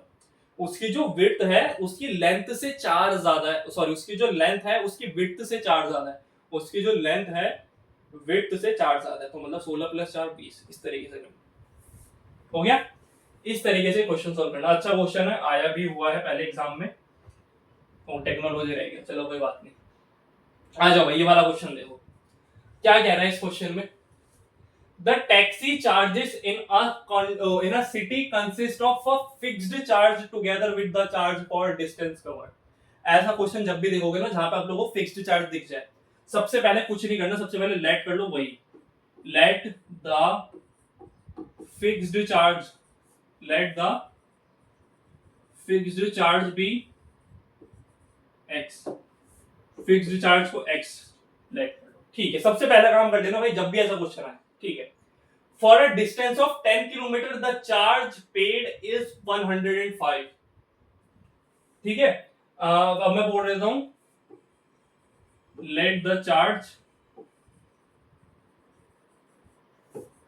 फॉर डिस्टेंस ट्रेवल्ड, जितना भी उसने डिस्टेंस ट्रेवल किया है वो मैंने वाई लेफ्ट कर दिया। ठीक, अब देखो क्वेश्चन ये कह रहा है कि भाई अब ना मैं एक गाड़ी में बैठा तो उसने मेरे को बोला कि भैया आपके ना एक फिक्स्ड चार्ज तो लगेगा ही। आपका क्या होगा, एक फिक्स्ड चार्ज लगेगा। कुछ भी मैंने बोला कि मैंने एक गाड़ी में बैठ रहा हूँ, एक गाड़ी में बैठा, उसने बोला कि भैया आप गाड़ी में बैठ कर आपका एक फिक्स्ड चार्ज बन गया जो कि 10 रुपए है, वो तो आपको देना ही है। उसके साथ साथ अब यहाँ से मैं अगले जैसे जितने भी किलोमीटर चलूंगा, जैसे मैं कितना चला, अब यहाँ से गाड़ी में बैठने के बाद मैंने 10 किलोमीटर और मैं बोल रहा हूँ 5 किलोमीटर का डिस्टेंस कवर करूंगा, तो हर एक किलोमीटर के लिए भी एक पर्टिकुलर चार्ज लगेगा। मतलब मैं गाड़ी में बैठा 10 रुपए, उसने मेरे से बोला एक फिक्स्ड चार्ज है 10 रुपए। उसके बाद हर एक किलोमीटर का जो चार्ज लगेगा वो अलग होगा। हर एक किलोमीटर का जो भी मैं डिस्टेंस ट्रेवल करूंगा उसका चार्ज अलग होगा। फिक्स्ड चार्ज जो आपको वो पे करना ही है। तो इक्वेशंस कैसे बनाऊंगा भाई, मेरे को फिक्स्ड चार्ज तो पे करना ही करना है, प्लस जो मैं डिस्टेंस ट्रेवल करूंगा पर किलोमीटर का वो भी मेरे को चार्ज मतलब पे करना है, पैसे पे करना है। For a distance of 10 kilometre, भाई 10 किलोमीटर में चल भी रहा हूं, है ना भाई, फिक्स्ड चार्ज देना है। 10 किलोमीटर का डिस्टेंस कवर किया वो चार्ज देना है, और उसका जो टोटल चार्ज है वो है 105। बस इतना समझना है आप लोगों को कि भाई मैं गाड़ी में बैठा तो मैंने एक्स रुपीज तो उसे दिए ही, जो भी उसका फिक्स्ड चार्ज है गाड़ी वाले का। फिर मैं 10 किलोमीटर जाऊंगा ना, तो हर एक किलोमीटर का जो मेरे से वो चार्ज लेगा वो अलग है, और इन सबका जब सम करूंगा तो 105 रुपए लेगा। ठीक है, फिर क्या कह रहा है, द चार्ज पेड इतना जो भी है, and for a journey of 15 kilometre. अब क्या है, अब जर्नी हो गई 15 किलोमीटर की। दोबारा मैंने क्या किया, मैंने बोला दूसरी गाड़ी में जा रहा हूं, इस बार क्या है, जर्नी कितनी है 15 किलोमीटर की, 15 किलोमीटर की है, मतलब 15 वाई होगा। तो क्या उसमें फिक्स्ड चार्ज नहीं होगा भाई, ऑफ कोर्स होगा, फिक्स्ड चार्ज तो उसमें भी रहेगा ही, है ना। The charge paid is ₹155। बस जिससे इतनी इक्वेशन बना ली, खत्म। उसे समझ गया कि भाई देखो फिक्स्ड चार्ज तो मेरे को देना ही है, फिर मैं 10 किलोमीटर चल रहा हूँ उसके लिए उन दोनों का चार्ज इतना है, फिर मैं अगर फिक्स्ड चार्ज देना ही है और 15 किलोमीटर का डिस्टेंस भी कवर करूँ तो इन दोनों का जो समेशन होगा चार्ज वो मेरा है 155। इस तरीके से बस अभी से सॉल्व कर लो, तो कोई दिक्कत ही नहीं भाई। देखो ऑलरेडी एक्स और एक्स दिया हुआ है, माइनस साइन चेंज कर दो, सारे साइन चेंज कर दो भाई। ठीक है, ये कैंसिल आउट हो गया, माइनस का 15 प्लस का 10 माइनस का 5y हो गया, इज इक्वल्स टू माइनस का 155 माइनस का 105, तो माइनस का ये 50 हो जाएगा, माइनस से माइनस कैंसिल आउट, 5 10 50, तो y कितना हो गया 10। मतलब हर एक किलोमीटर के लिए, या मैं यहाँ पे लिख दूं लेट द डिस्टेंस पर किलोमीटर, पर डिस्टेंस, पर किलोमीटर डिस्टेंस जो भी है, यहाँ पे भी लिख सकते हो लेट द चार्ज फॉर पर किलोमीटर डिस्टेंस ट्रेवल्ड, ये भी लिख सकता था। ठीक है, ये ज्यादा अच्छा है वैसे पर किलोमीटर का ध्यान रखना। तो मतलब 10 किलोमीटर वो चल रहा है। अच्छा ध्यान रखो एक चीज, अगर मैं सिर्फ, अब मैं पेन नहीं उठा रहा, मैं डायरेक्टली आपको बता रहा हूँ। ठीक है, लो भाई मैंने पेन रख दिया। अब मैं देखो फिक्स चार्ज बहुत इजीली निकाल सकता हूँ। वाई कितना 10 है, कि मतलब हर एक किलोमीटर के लिए 10 रुपए चार्ज ले रहा है। वो मेरे से हर एक किलोमीटर के लिए कितना चार्ज ले रहा है, 10 रुपए। और मैं पहली वाली इक्वेशन में कितना चला, 10 किलोमीटर चला, और हर एक किलोमीटर के 10 रुपए, हर एक किलोमीटर के 10 रुपए। पहले वाली इक्वेशन में वो चला भी 10 किलोमीटर है, तो 10 इंटू 10 100 हो गया ना भाई। मतलब 10 किलोमीटर चलने के उसने मेरे से 100 रुपए चार्ज लिया है, कि मैं उसकी गाड़ी में बैठा, फिक्स चार्ज तो अलग है। फिर जब मैं गाड़ी में बैठने के बाद जो मैंने 10 किलोमीटर चला उसको उसने मेरे से 100 रुपए चार्ज लिया है। ठीक है, ये जो 100 रुपए उधर जाके माइनस करूंगा तो 105 में से 100 गया, 5 रुपए बचा, एक्स की वैल्यू कितनी आ गई 5। मतलब उसकी गाड़ी में बैठने के बाद जो मेरा फिक्स्ड चार्ज है ना वो 5 रुपए है। मैं उसकी गाड़ी में बैठा तो 5 रुपए दिए बिना तो मैं उतर ही नहीं सकता। उसके बाद जो मैं डिस्टेंस ट्रेवल करूंगा पर किलोमीटर के, वो मेरे से जो भी चार्ज लेगा वो लेगा। मतलब जो भी चार्ज चलेगा उसने 10 रुपए दिखा रखे हैं, 10 हमने सॉल्व करके निकाल लिया कि पर किलोमीटर के तेरे 10 रुपए चार्ज है। अब चाहे मैं 10 किलोमीटर जाऊं, 20 किलोमीटर जाऊं, 30 किलोमीटर जाऊं, 10 रुपए तू चार्ज करेगा, और तेरे फिक्स्ड चार्ज होंगे वो 5 रुपए। अब इजी हो गया। अब चाहे वैल्यू भी डाल के देख लो भाई, y की वैल्यू 10 है ना, इसमें डाल लो x plus 10 into 10 is equal to 105, तो x प्लस 100 है ना, 105 में से 100 माइनस करूंगा 5 आएगा, x की वैल्यू कितनी आ गई 5। तो मतलब उसके फिक्स्ड चार्ज जो 5 रुपए है, और पर किलोमीटर का जो उसने डिस्टेंस कवर किया है वो 10 रुपए। मतलब हर एक किलोमीटर के 10 रुपए तो उसे देने ही पड़ेंगे, देने ही देने, इस तरीके से। ठीक है, ओके, अब आगे बढ़ते हैं। ठीक है, अब हमें आगे बढ़ना है, क्या करें, टेक्नोलॉजिया। टेक्नोलॉजी है, आ गया। अब अच्छा, इन दो क्वेश्चन अलग अलग है भाई, एक ये क्वेश्चन है, एक क्वेश्चन ये है, दो अलग अलग क्वेश्चन, और ये इंपॉर्टेंट है भाई, ये वाला इंपॉर्टेंट है। पहला वाला तो इजी है, एज वाला क्वेश्चन भी आते हैं। इसमें क्या करना है, 5 years ago, ये तो पहले बात, मतलब ये बाद में पढ़ रहे हैं, पहले इसमें बात करी Noori was thrice as old as Sonu, कि मतलब आज से 5 साल पहले जितनी age, Noori was thrice as old as Sonu, की आज से 5 साल पहले जितना सोनू की एज थी ना, उसके 3 गुना मेरी एज थी, मतलब नूरी की एज थी। मतलब देखो, पहले तो सबसे पहले ऐसे क्वेश्चन में वही लेट द एज ऑफ नूरी, दो पर्सन दिए हुए तो दोनों की एज मान लो, एक की age x, let the age of Sonu है ना, हाँ, let the age of Sonu, उसकी वाई। अब उसने बोला 5 साल पहले, मतलब एक्स में भी भाई, अगर आज से 5 साल पहले करूंगा तो नूरी की भी एज 5 माइनस करनी पड़ेगी, और आज से ही 5 साल पहले सोनू की भी एज 5 माइनस करूंगा। उसने क्या बोला है, 5 years ago, 5 साल पहले, Noori was thrice as old as Sonu, Sonu जितना था ना, सोनू की एज जितनी भी थी उसका 3 गुना एज नूरी की थी, उसकी 3 गुना एज जो थी वो नूरी की थी, बस इतनी इक्वेशन थी। ये देखना भाई, 5 साल पहले नूरी की एज में भी 5 माइनस करा, सोनू की एज में भी 5 माइनस करा, उसने बोला जो नूरी की एज थी ना वो 3 गुना थी सोनू की एज। अच्छा, यहाँ पे देखो थ्राइस बोला था, इसलिए मैंने 3 की मल्टीप्लाई करी है। पिछले क्वेश्चन में जब हमने पेरीमीटर वाला क्वेश्चन करा था, उसने बोला था 4 प्लस, अगर वो मेरे से बोलता ना 4 टाइम्स, तो मैं मल्टीप्लाई करता 4 की। उसने मेरे से बोला 4 प्लस या जो भी, मतलब 5 प्लस, तो उसमें नॉर्मल, अच्छा प्लस नहीं बोला था, प्लस नहीं बोला, 4 मोर देन बोला था। अगर उसने 4 मोर देन बोला तो प्लस करूंगा, 4 लेस देन बोला तो 4 माइनस करूंगा, और जब उसने ट्वाइस, थ्राइस या फिर 4 टाइम्स बोला तो मल्टीप्लाई करूंगा। ये चीजें ध्यान रखना भाई, ठीक है। ये हो गया। फिर क्या बोल रहा है कि 10 years later, मतलब 10 साल बाद, मतलब 10 साल बाद, इसमें भी 10 प्लस होगा, y में भी 10 प्लस होगा, कि आज से 10 साल बाद, आज से 10 साल बाद Noori will be twice as old as Sonu, Sonu की जो एज होगी ना नूरी उसकी दुगनी होगी। मतलब अगर आज से 10 साल बाद की मैं बात करूं, अगर सोनू की एज 10 है, लगभग 10 की होगी, अभी पैदा थोड़ी हुआ है सोनू, अगर आज से 10 साल बाद की मैं बात करूं, अगर सोनू की एज 20 है ना, तो नूरी की जो एज है वो 40 होगी। नूरी की एज कितनी होगी, 40 होगी, मतलब उसकी दुगनी होगी, ठीक है। अभी इक्वेशन था, सॉल्व कर लो भाई। x माइनस 5 को एज इट इज रखो, 3 के अंदर मल्टीप्लाई करो, 3y माइनस 15 है ना, फिर ये हो जाएगा x माइनस 3y, माइनस का 15 है, प्लस का 5 उधर जाके प्लस हो जाएगा, तो ये कितना बचेगा, माइनस का 10 बचेगा।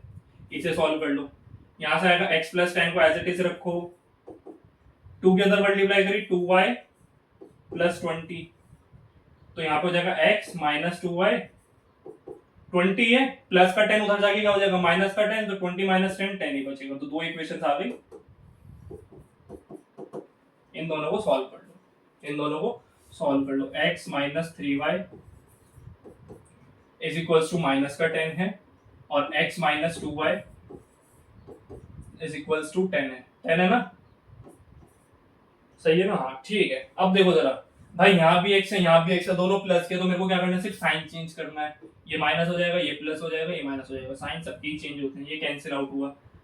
माइनस का 3y प्लस का 2y, तो माइनस का y हो जाएगा, माइनस का 10 और माइनस का 10 माइनस का 20 हो जाएगा, ये कैंसिल आउट हुआ, तो y की वैल्यू कितनी आ गई, 20 आ गई। मतलब y क्या है, y किसकी थी, सोनू, तो मतलब सोनू 20 साल का है। सोनू कितने साल का है, 20 साल का है। तो अब किस में डालो, किसी भी इक्वेशन में डाल लो और वैल्यू निकाल लो।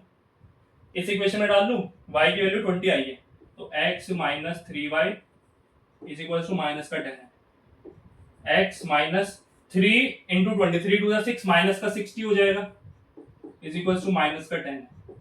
तो x इज इक्वल टू कितना हो जाएगा, माइनस का 10 प्लस का 60, तो x की वैल्यू कितनी हो जाएगी, 50 हो जाएगी। x की वैल्यू कितनी हो जाएगी, 50। तो आ गई, बस यही निकाला था हमसे। फिर इसने क्या बोला था, how old are Noori and Sonu, Noori और सोनू कितने साल के हैं, है ना, यही हमसे पूछा था।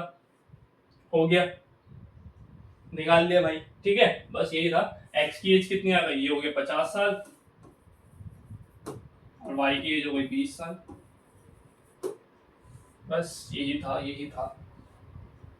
ठीक है, हाँ जी, बस यही था, हो गया क्वेश्चन, इसी तरीके से करना था। आ जाओ अब आगे। अच्छा, आगे क्यों आएंगे, अब तो ये लास्ट क्वेश्चन बचा है सम वाला, है ना। लास्ट क्वेश्चन बचा है, एक बार ये भी देख लेते हैं। अच्छा, इसके लिए मैं कॉन्सेप्ट समझा दो आप लोग, इसके लिए कॉन्सेप्ट समझना जरूरी है। भाई मैंने बोला आप लोगों के पास 31 है, ये 32 लिख लेते हैं। आप लोगों को इतना तो पता है कि ये वाली जो होती है ये यूनिट प्लेस होती है, ये वाली होती है, ये होती है टेंस प्लेस। कैसी होती है, तो इसे मैं ऐसे भी लिख सकता हूं 3 × 10 + 2 × 1, है ना भाई। 3 × 10 = 30 + 2 32, ऐसे लिख सकता हूं ना, यूनिट प्लेस। ठीक है ना। अब इसका आपको पता है यूनिट होती है, टेंस होते हैं, फिर उसके बाद हंड्रेड्स प्लेस आते हैं, फिर थाउजेंड्स प्लेस आती है, इस तरीके से होता है। तो अगर मैंने बोला कि x है और y है, तो आप लोग मेरे को बताओ कौन सी क्या प्लेस है। तो आपको पता है ये यूनिट प्लेस है x, ओ सॉरी y, यूनिट प्लेस पे क्या बैठा है, y बैठा है, और टेंस प्लेस पे क्या बैठा है, x बैठा है। टेंस प्लेस पे क्या कौन बैठा है, x टेंस प्लेस पे बैठा है, y जो यूनिट प्लेस पे बैठा है। अब मैंने बोल दिया आप लोग इसका रिवर्स कर दो, क्या कर दो, रिवर्स कर दो, मतलब y और x हो जाएगा। तो इस केस में क्या होगा, फिर x क्या बन जाएगा, x हो जाएगा टेंस प्लेस, x हो जाएगा यूनिट प्लेस पे, और y किस पे आ जाएगा, y आ जाएगा टेंस प्लेस पे। ठीक है। अच्छा, अब एक चीज बताओ, जब हमने 32 को देखा तो मैंने इसे क्या लिखा, 3 × 10 + 2। तो अगर मैं इसके अकॉर्डिंग भी देखूंगा तो ये नहीं, ऐसे नहीं हो जाएगा, x × 10 + y × 1। ऑब्वियसली बात है भाई, ये अगर ये टेंस प्लेस पर तो 10 से मल्टीप्लाई होगी, तो इसे थोड़ा सा मैं सॉल्व करूंगा तो ये हो जाएगा कितना, 10x + y, है ना भाई। और इसका जस्ट रिवर्स कर दिया तो मतलब x क्या हो गया, यूनिट प्लेस पे आ गया, तो इसमें क्या हो जाएगा, इसमें हो जाएगा 10y + x। सिंपल, बस ये समझाना था, ये कॉन्सेप्ट समझाना था आप लोगों को, यूनिट प्लेस और टेंस प्लेस पे क्या है, इंपॉर्टेंट कॉन्सेप्ट समझ लेना भाई, इंपॉर्टेंट कॉन्सेप्ट है, उस क्वेश्चन में यूज होगा। ठीक है, आ जाओ जरा क्वेश्चन पे आ जाओ। टेक्नोलॉजी टेक्नोलॉजी ने काम नहीं करा भाई, टेक्नोलॉजी हो गया। देखो जरा अब क्या कह रहा है, 10 साल। अच्छा, इसे थोड़ा साइड कर ले, और यार वो भी आ जाएगा।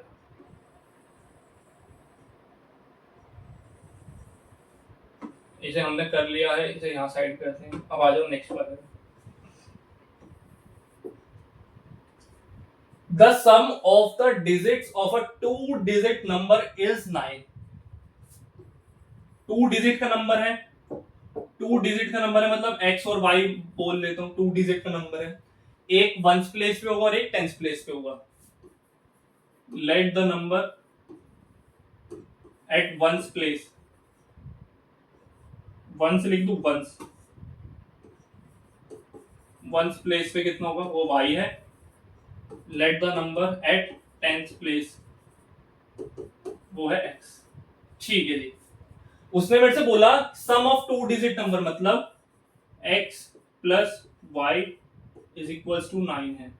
ठीक है, अभी हम लोगों ने पीछे देखा कि अगर x जो है टेंथ प्लेस पे है तो मैं इसे लिख सकता हूं, अगर मेरा x जो है टेंथ प्लेस पे है तो ये कितना होगा भाई, x × 10 होता है ना, तो 10x होगा ना, कितना होगा फिर 10x होगा। तो इसकी जो इक्वेशन बनेगी वो बनेगी 10x, सॉरी y की लिख दिया मैंने, 10x + y जो है वंस प्लेस में, मतलब y × 1, तो ये तो सेम ही रहेगा, ये 9 हो गया। ये हो गई हमारी एक इक्वेशन। ठीक है, दूसरी इंपॉर्टेंट है, ऑल्सो 9 टाइम्स द नंबर, ये हमारा एक नंबर है, also 9 times the number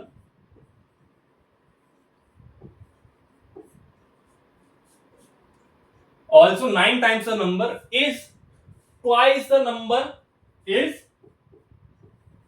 number obtained by reversing। Reversing मैंने आप लोगों को इसीलिए समझाया था, रिवर्स करना है, जस्ट इसका रिवर्स कर दो,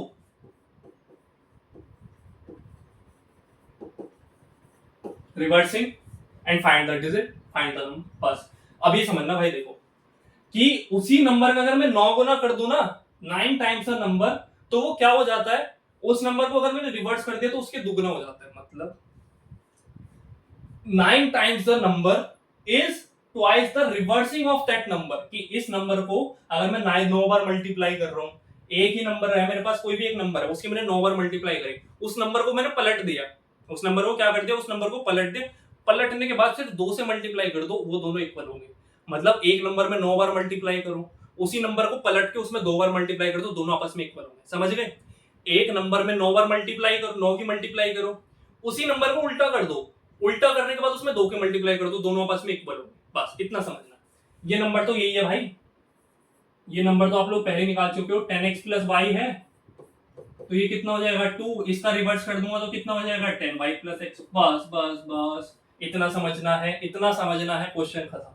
इतना समझना है, क्वेश्चन खत्म। अब आप लोगों के लिए हलवा ये क्वेश्चन, सिर्फ कैलकुलेशन है। अब मल्टीप्लाई करो जरा, 90x plus 9y is equal to 20y plus 2x, यही है। 9 के साथ multiply 90x plus 9y 20y plus 2x, ठीक है। x को इधर ले आओ, 90x माइनस 2x हो जाएगा 88x, ठीक है। y को भी इधर ले आओ, माइनस का 20y प्लस का 9y माइनस का 11 इज इक्वल टू 0। अच्छा अब देखो जरा, अब बच्चों ने, जो बच्चा यहां तक कर लेगा बहुत अच्छी बात है भाई, बहुत अच्छे बच्चे हो आप।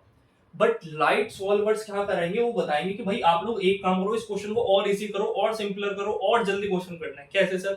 11 कॉमन ले लो भाई, ये दोनों के दोनों 11 के टेबल में आता है, 8 भी 11 के टेबल में आता है और 11 तो आता ही है। तो मैंने क्या कर दिया, मैंने यहां से 11 कॉमन ले लिया। 11 कॉमन लेने के बाद अंदर बचा 8x minus 1y is equal to 0, और ये 11 यहाँ पे मल्टीप्लाई में उधर जाके डिवाइड हो जाएगा, तो 0/11 0 ही रहेगा। तो मेरी जो दूसरी इक्वेशन बनी है, दूसरी इक्वेशन मेरी बनी है 8x माइनस वाई या 1y इज इक्वल टू 0। ये मेरी दूसरी इक्वेशन, दो इक्वेशंस बन गई। Just solve them and get the answer what is which is x and x and y 10s and 1s please. कैसे करोगे? अब कुछ बताना है भाई इसमें, अब तो नॉर्मल कैलकुलेशन है, अब तो नॉर्मल क्या है, कैलकुलेशन है। देखो जरा यहां कर देता हूं मैं थोड़ी सी जगह बना के, क्या है 10x plus y is equal to 9, और हमने 8x minus y is equal to 0। Normal calculation है, ऊपर प्लस का वाई है, नीचे माइनस का वाई है, कैंसिल आउट हुआ। 10x plus 8x 18x is equal to 9, है ना। तो x की वैल्यू यहां से मैं निकालूंगा तो कितनी हो जाएगी, 9/18 which is equal to 1/2। x की वैल्यू कितनी है 1/2। x की वैल्यू अगर 1/2 है तो y की वैल्यू निकालना कोई दिक्कत है ना। y की वैल्यू भी निकाल लें। x की वैल्यू कितनी आई है 1/2 आई है, यहीं से निकाल लो। 8 into 1/2 minus y is equal to 0, 2 4 जा 8, 4 आया है ना। तो ये आया है मेरा कितना, यहाँ पे लिख दूं, जगह कम पड़ रही है हमारे पास, चलो यहीं कर लो जो भी है। अच्छा पीपीटी डाउनलोड कर लेना, उसमें दिख जाएगा। तो ये हो जाएगा 4 minus y is equal to 0, तो y की वैल्यू जो आएगी 4 आएगी। y की वैल्यू कितनी है 4 है, मतलब यूनिट प्लेस पे 4 है, टेंथ प्लेस पे 1/2 है। यूनिट प्लेस पे 4 है, टेंथ प्लेस पे 1/2 है। तो अगर मैं ऐसे भी देखूं तो 1/2 है और 4 है, 2 आ रहा है, मतलब answer x plus x into y करूंगा तो 2 आ रहा है।